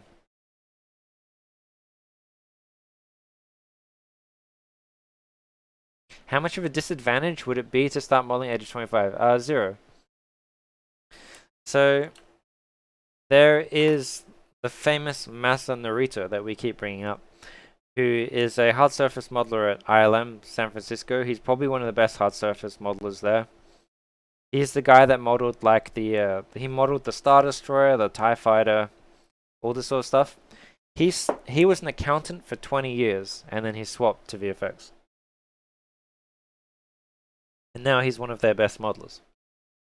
I mean, of course, he's a much older guy, but yeah, he's one of their fastest modelers. Oh yeah, for sure. But this guy works hard. Like,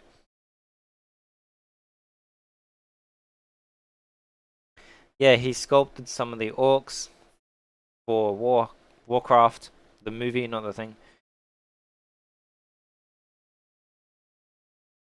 Yeah, we've got 7 minutes left if anyone has any last minute questions. And then we can jump into some Fall Guys with the chat. Ooh.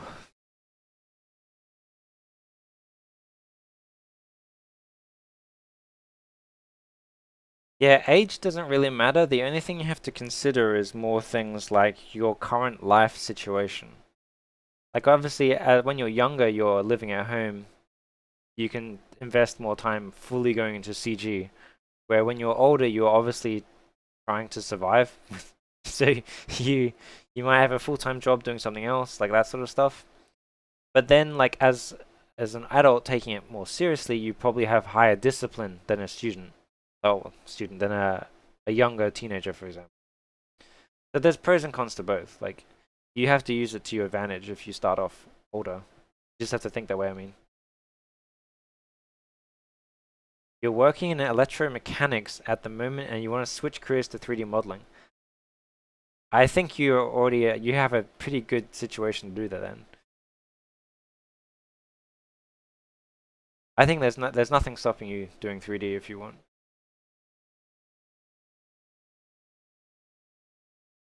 Hell, no worries. I mean, because I mean, I don't know what exactly electromechanics is, but I'm sure you're a pretty smart dude, and you're probably good at problem solving, which is a big part of 3D modeling.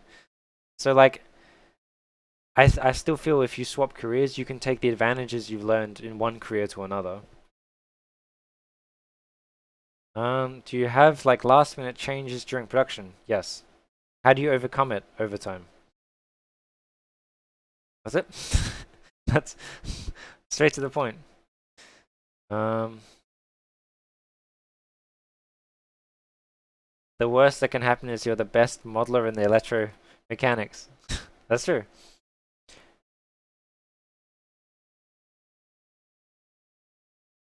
You're 19, doing 3D, but I still have small brain and I'm bad at discipline and makes immature mistakes. So at this point, you can probably just grind out the mistakes.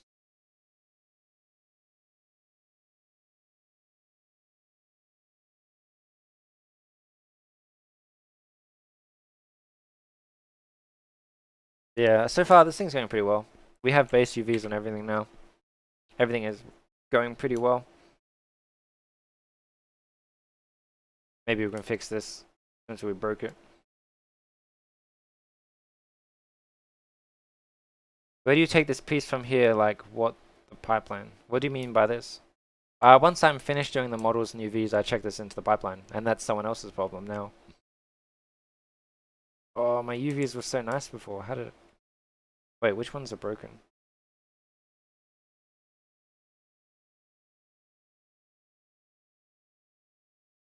Oh, it's just to the side. That's kind of convenient. Oh, that's probably the easiest way then. Why don't we just go sideways? Magic.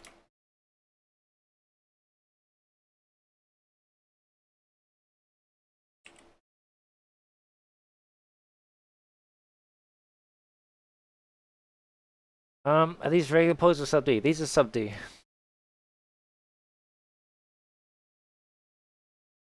You thought it was personal work? Oh no, this is personal work. Oh yeah, no. I thought you were asking a hypothetical situation if I was at work, what would happen with this? Now with this, we're just going to model an UV and do the hierarchy. It's just a kind of a simulation of what it's like to work in the film industry. Like dealing with like limited time frames and stuff like that. Like, you know, cutting corners that we can, stuff like that. That's fine. Yeah, honestly, discipline is the key to learning any skill at all. Wait, why did this? Oh, okay. Yeah, discipline is the key to learning any skill. I kind of feel like, for me personally, that's why I feel I can get good at anything I kind of want. Because I would just put in the time and effort to get good at it. That's all there is. I'm just going to delete things we can't see. But for me, like, I have to really want it. That's that's the main thing for me. Well, this college is kind of bad.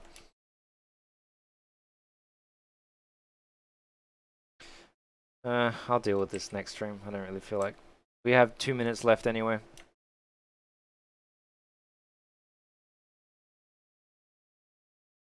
How do you pack them? Oh, you just turn off the things to change it. In the layout options, you just need to turn off things like the shell rotation and shell scaling.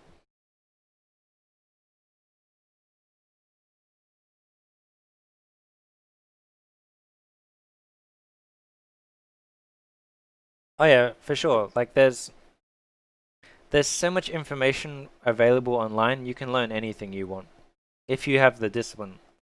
Like that's so like a lot of people go to school, like they go to schools to learn this sort of stuff, but I feel like I can learn this stuff at home if I have the discipline to do the time.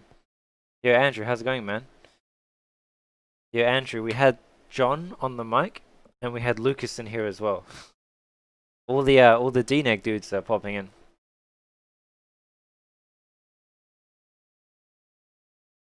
Yeah, we're wrapping up in 1 minute and then we're gonna play Fall Guys. Yeah, you missed it, man. Oh.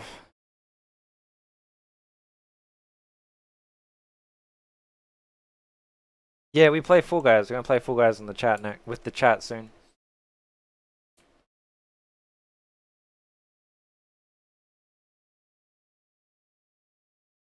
Your esport material that game. That's so funny. What do you, Andrew? What do you play on? Do you play on PC or play on PlayStation?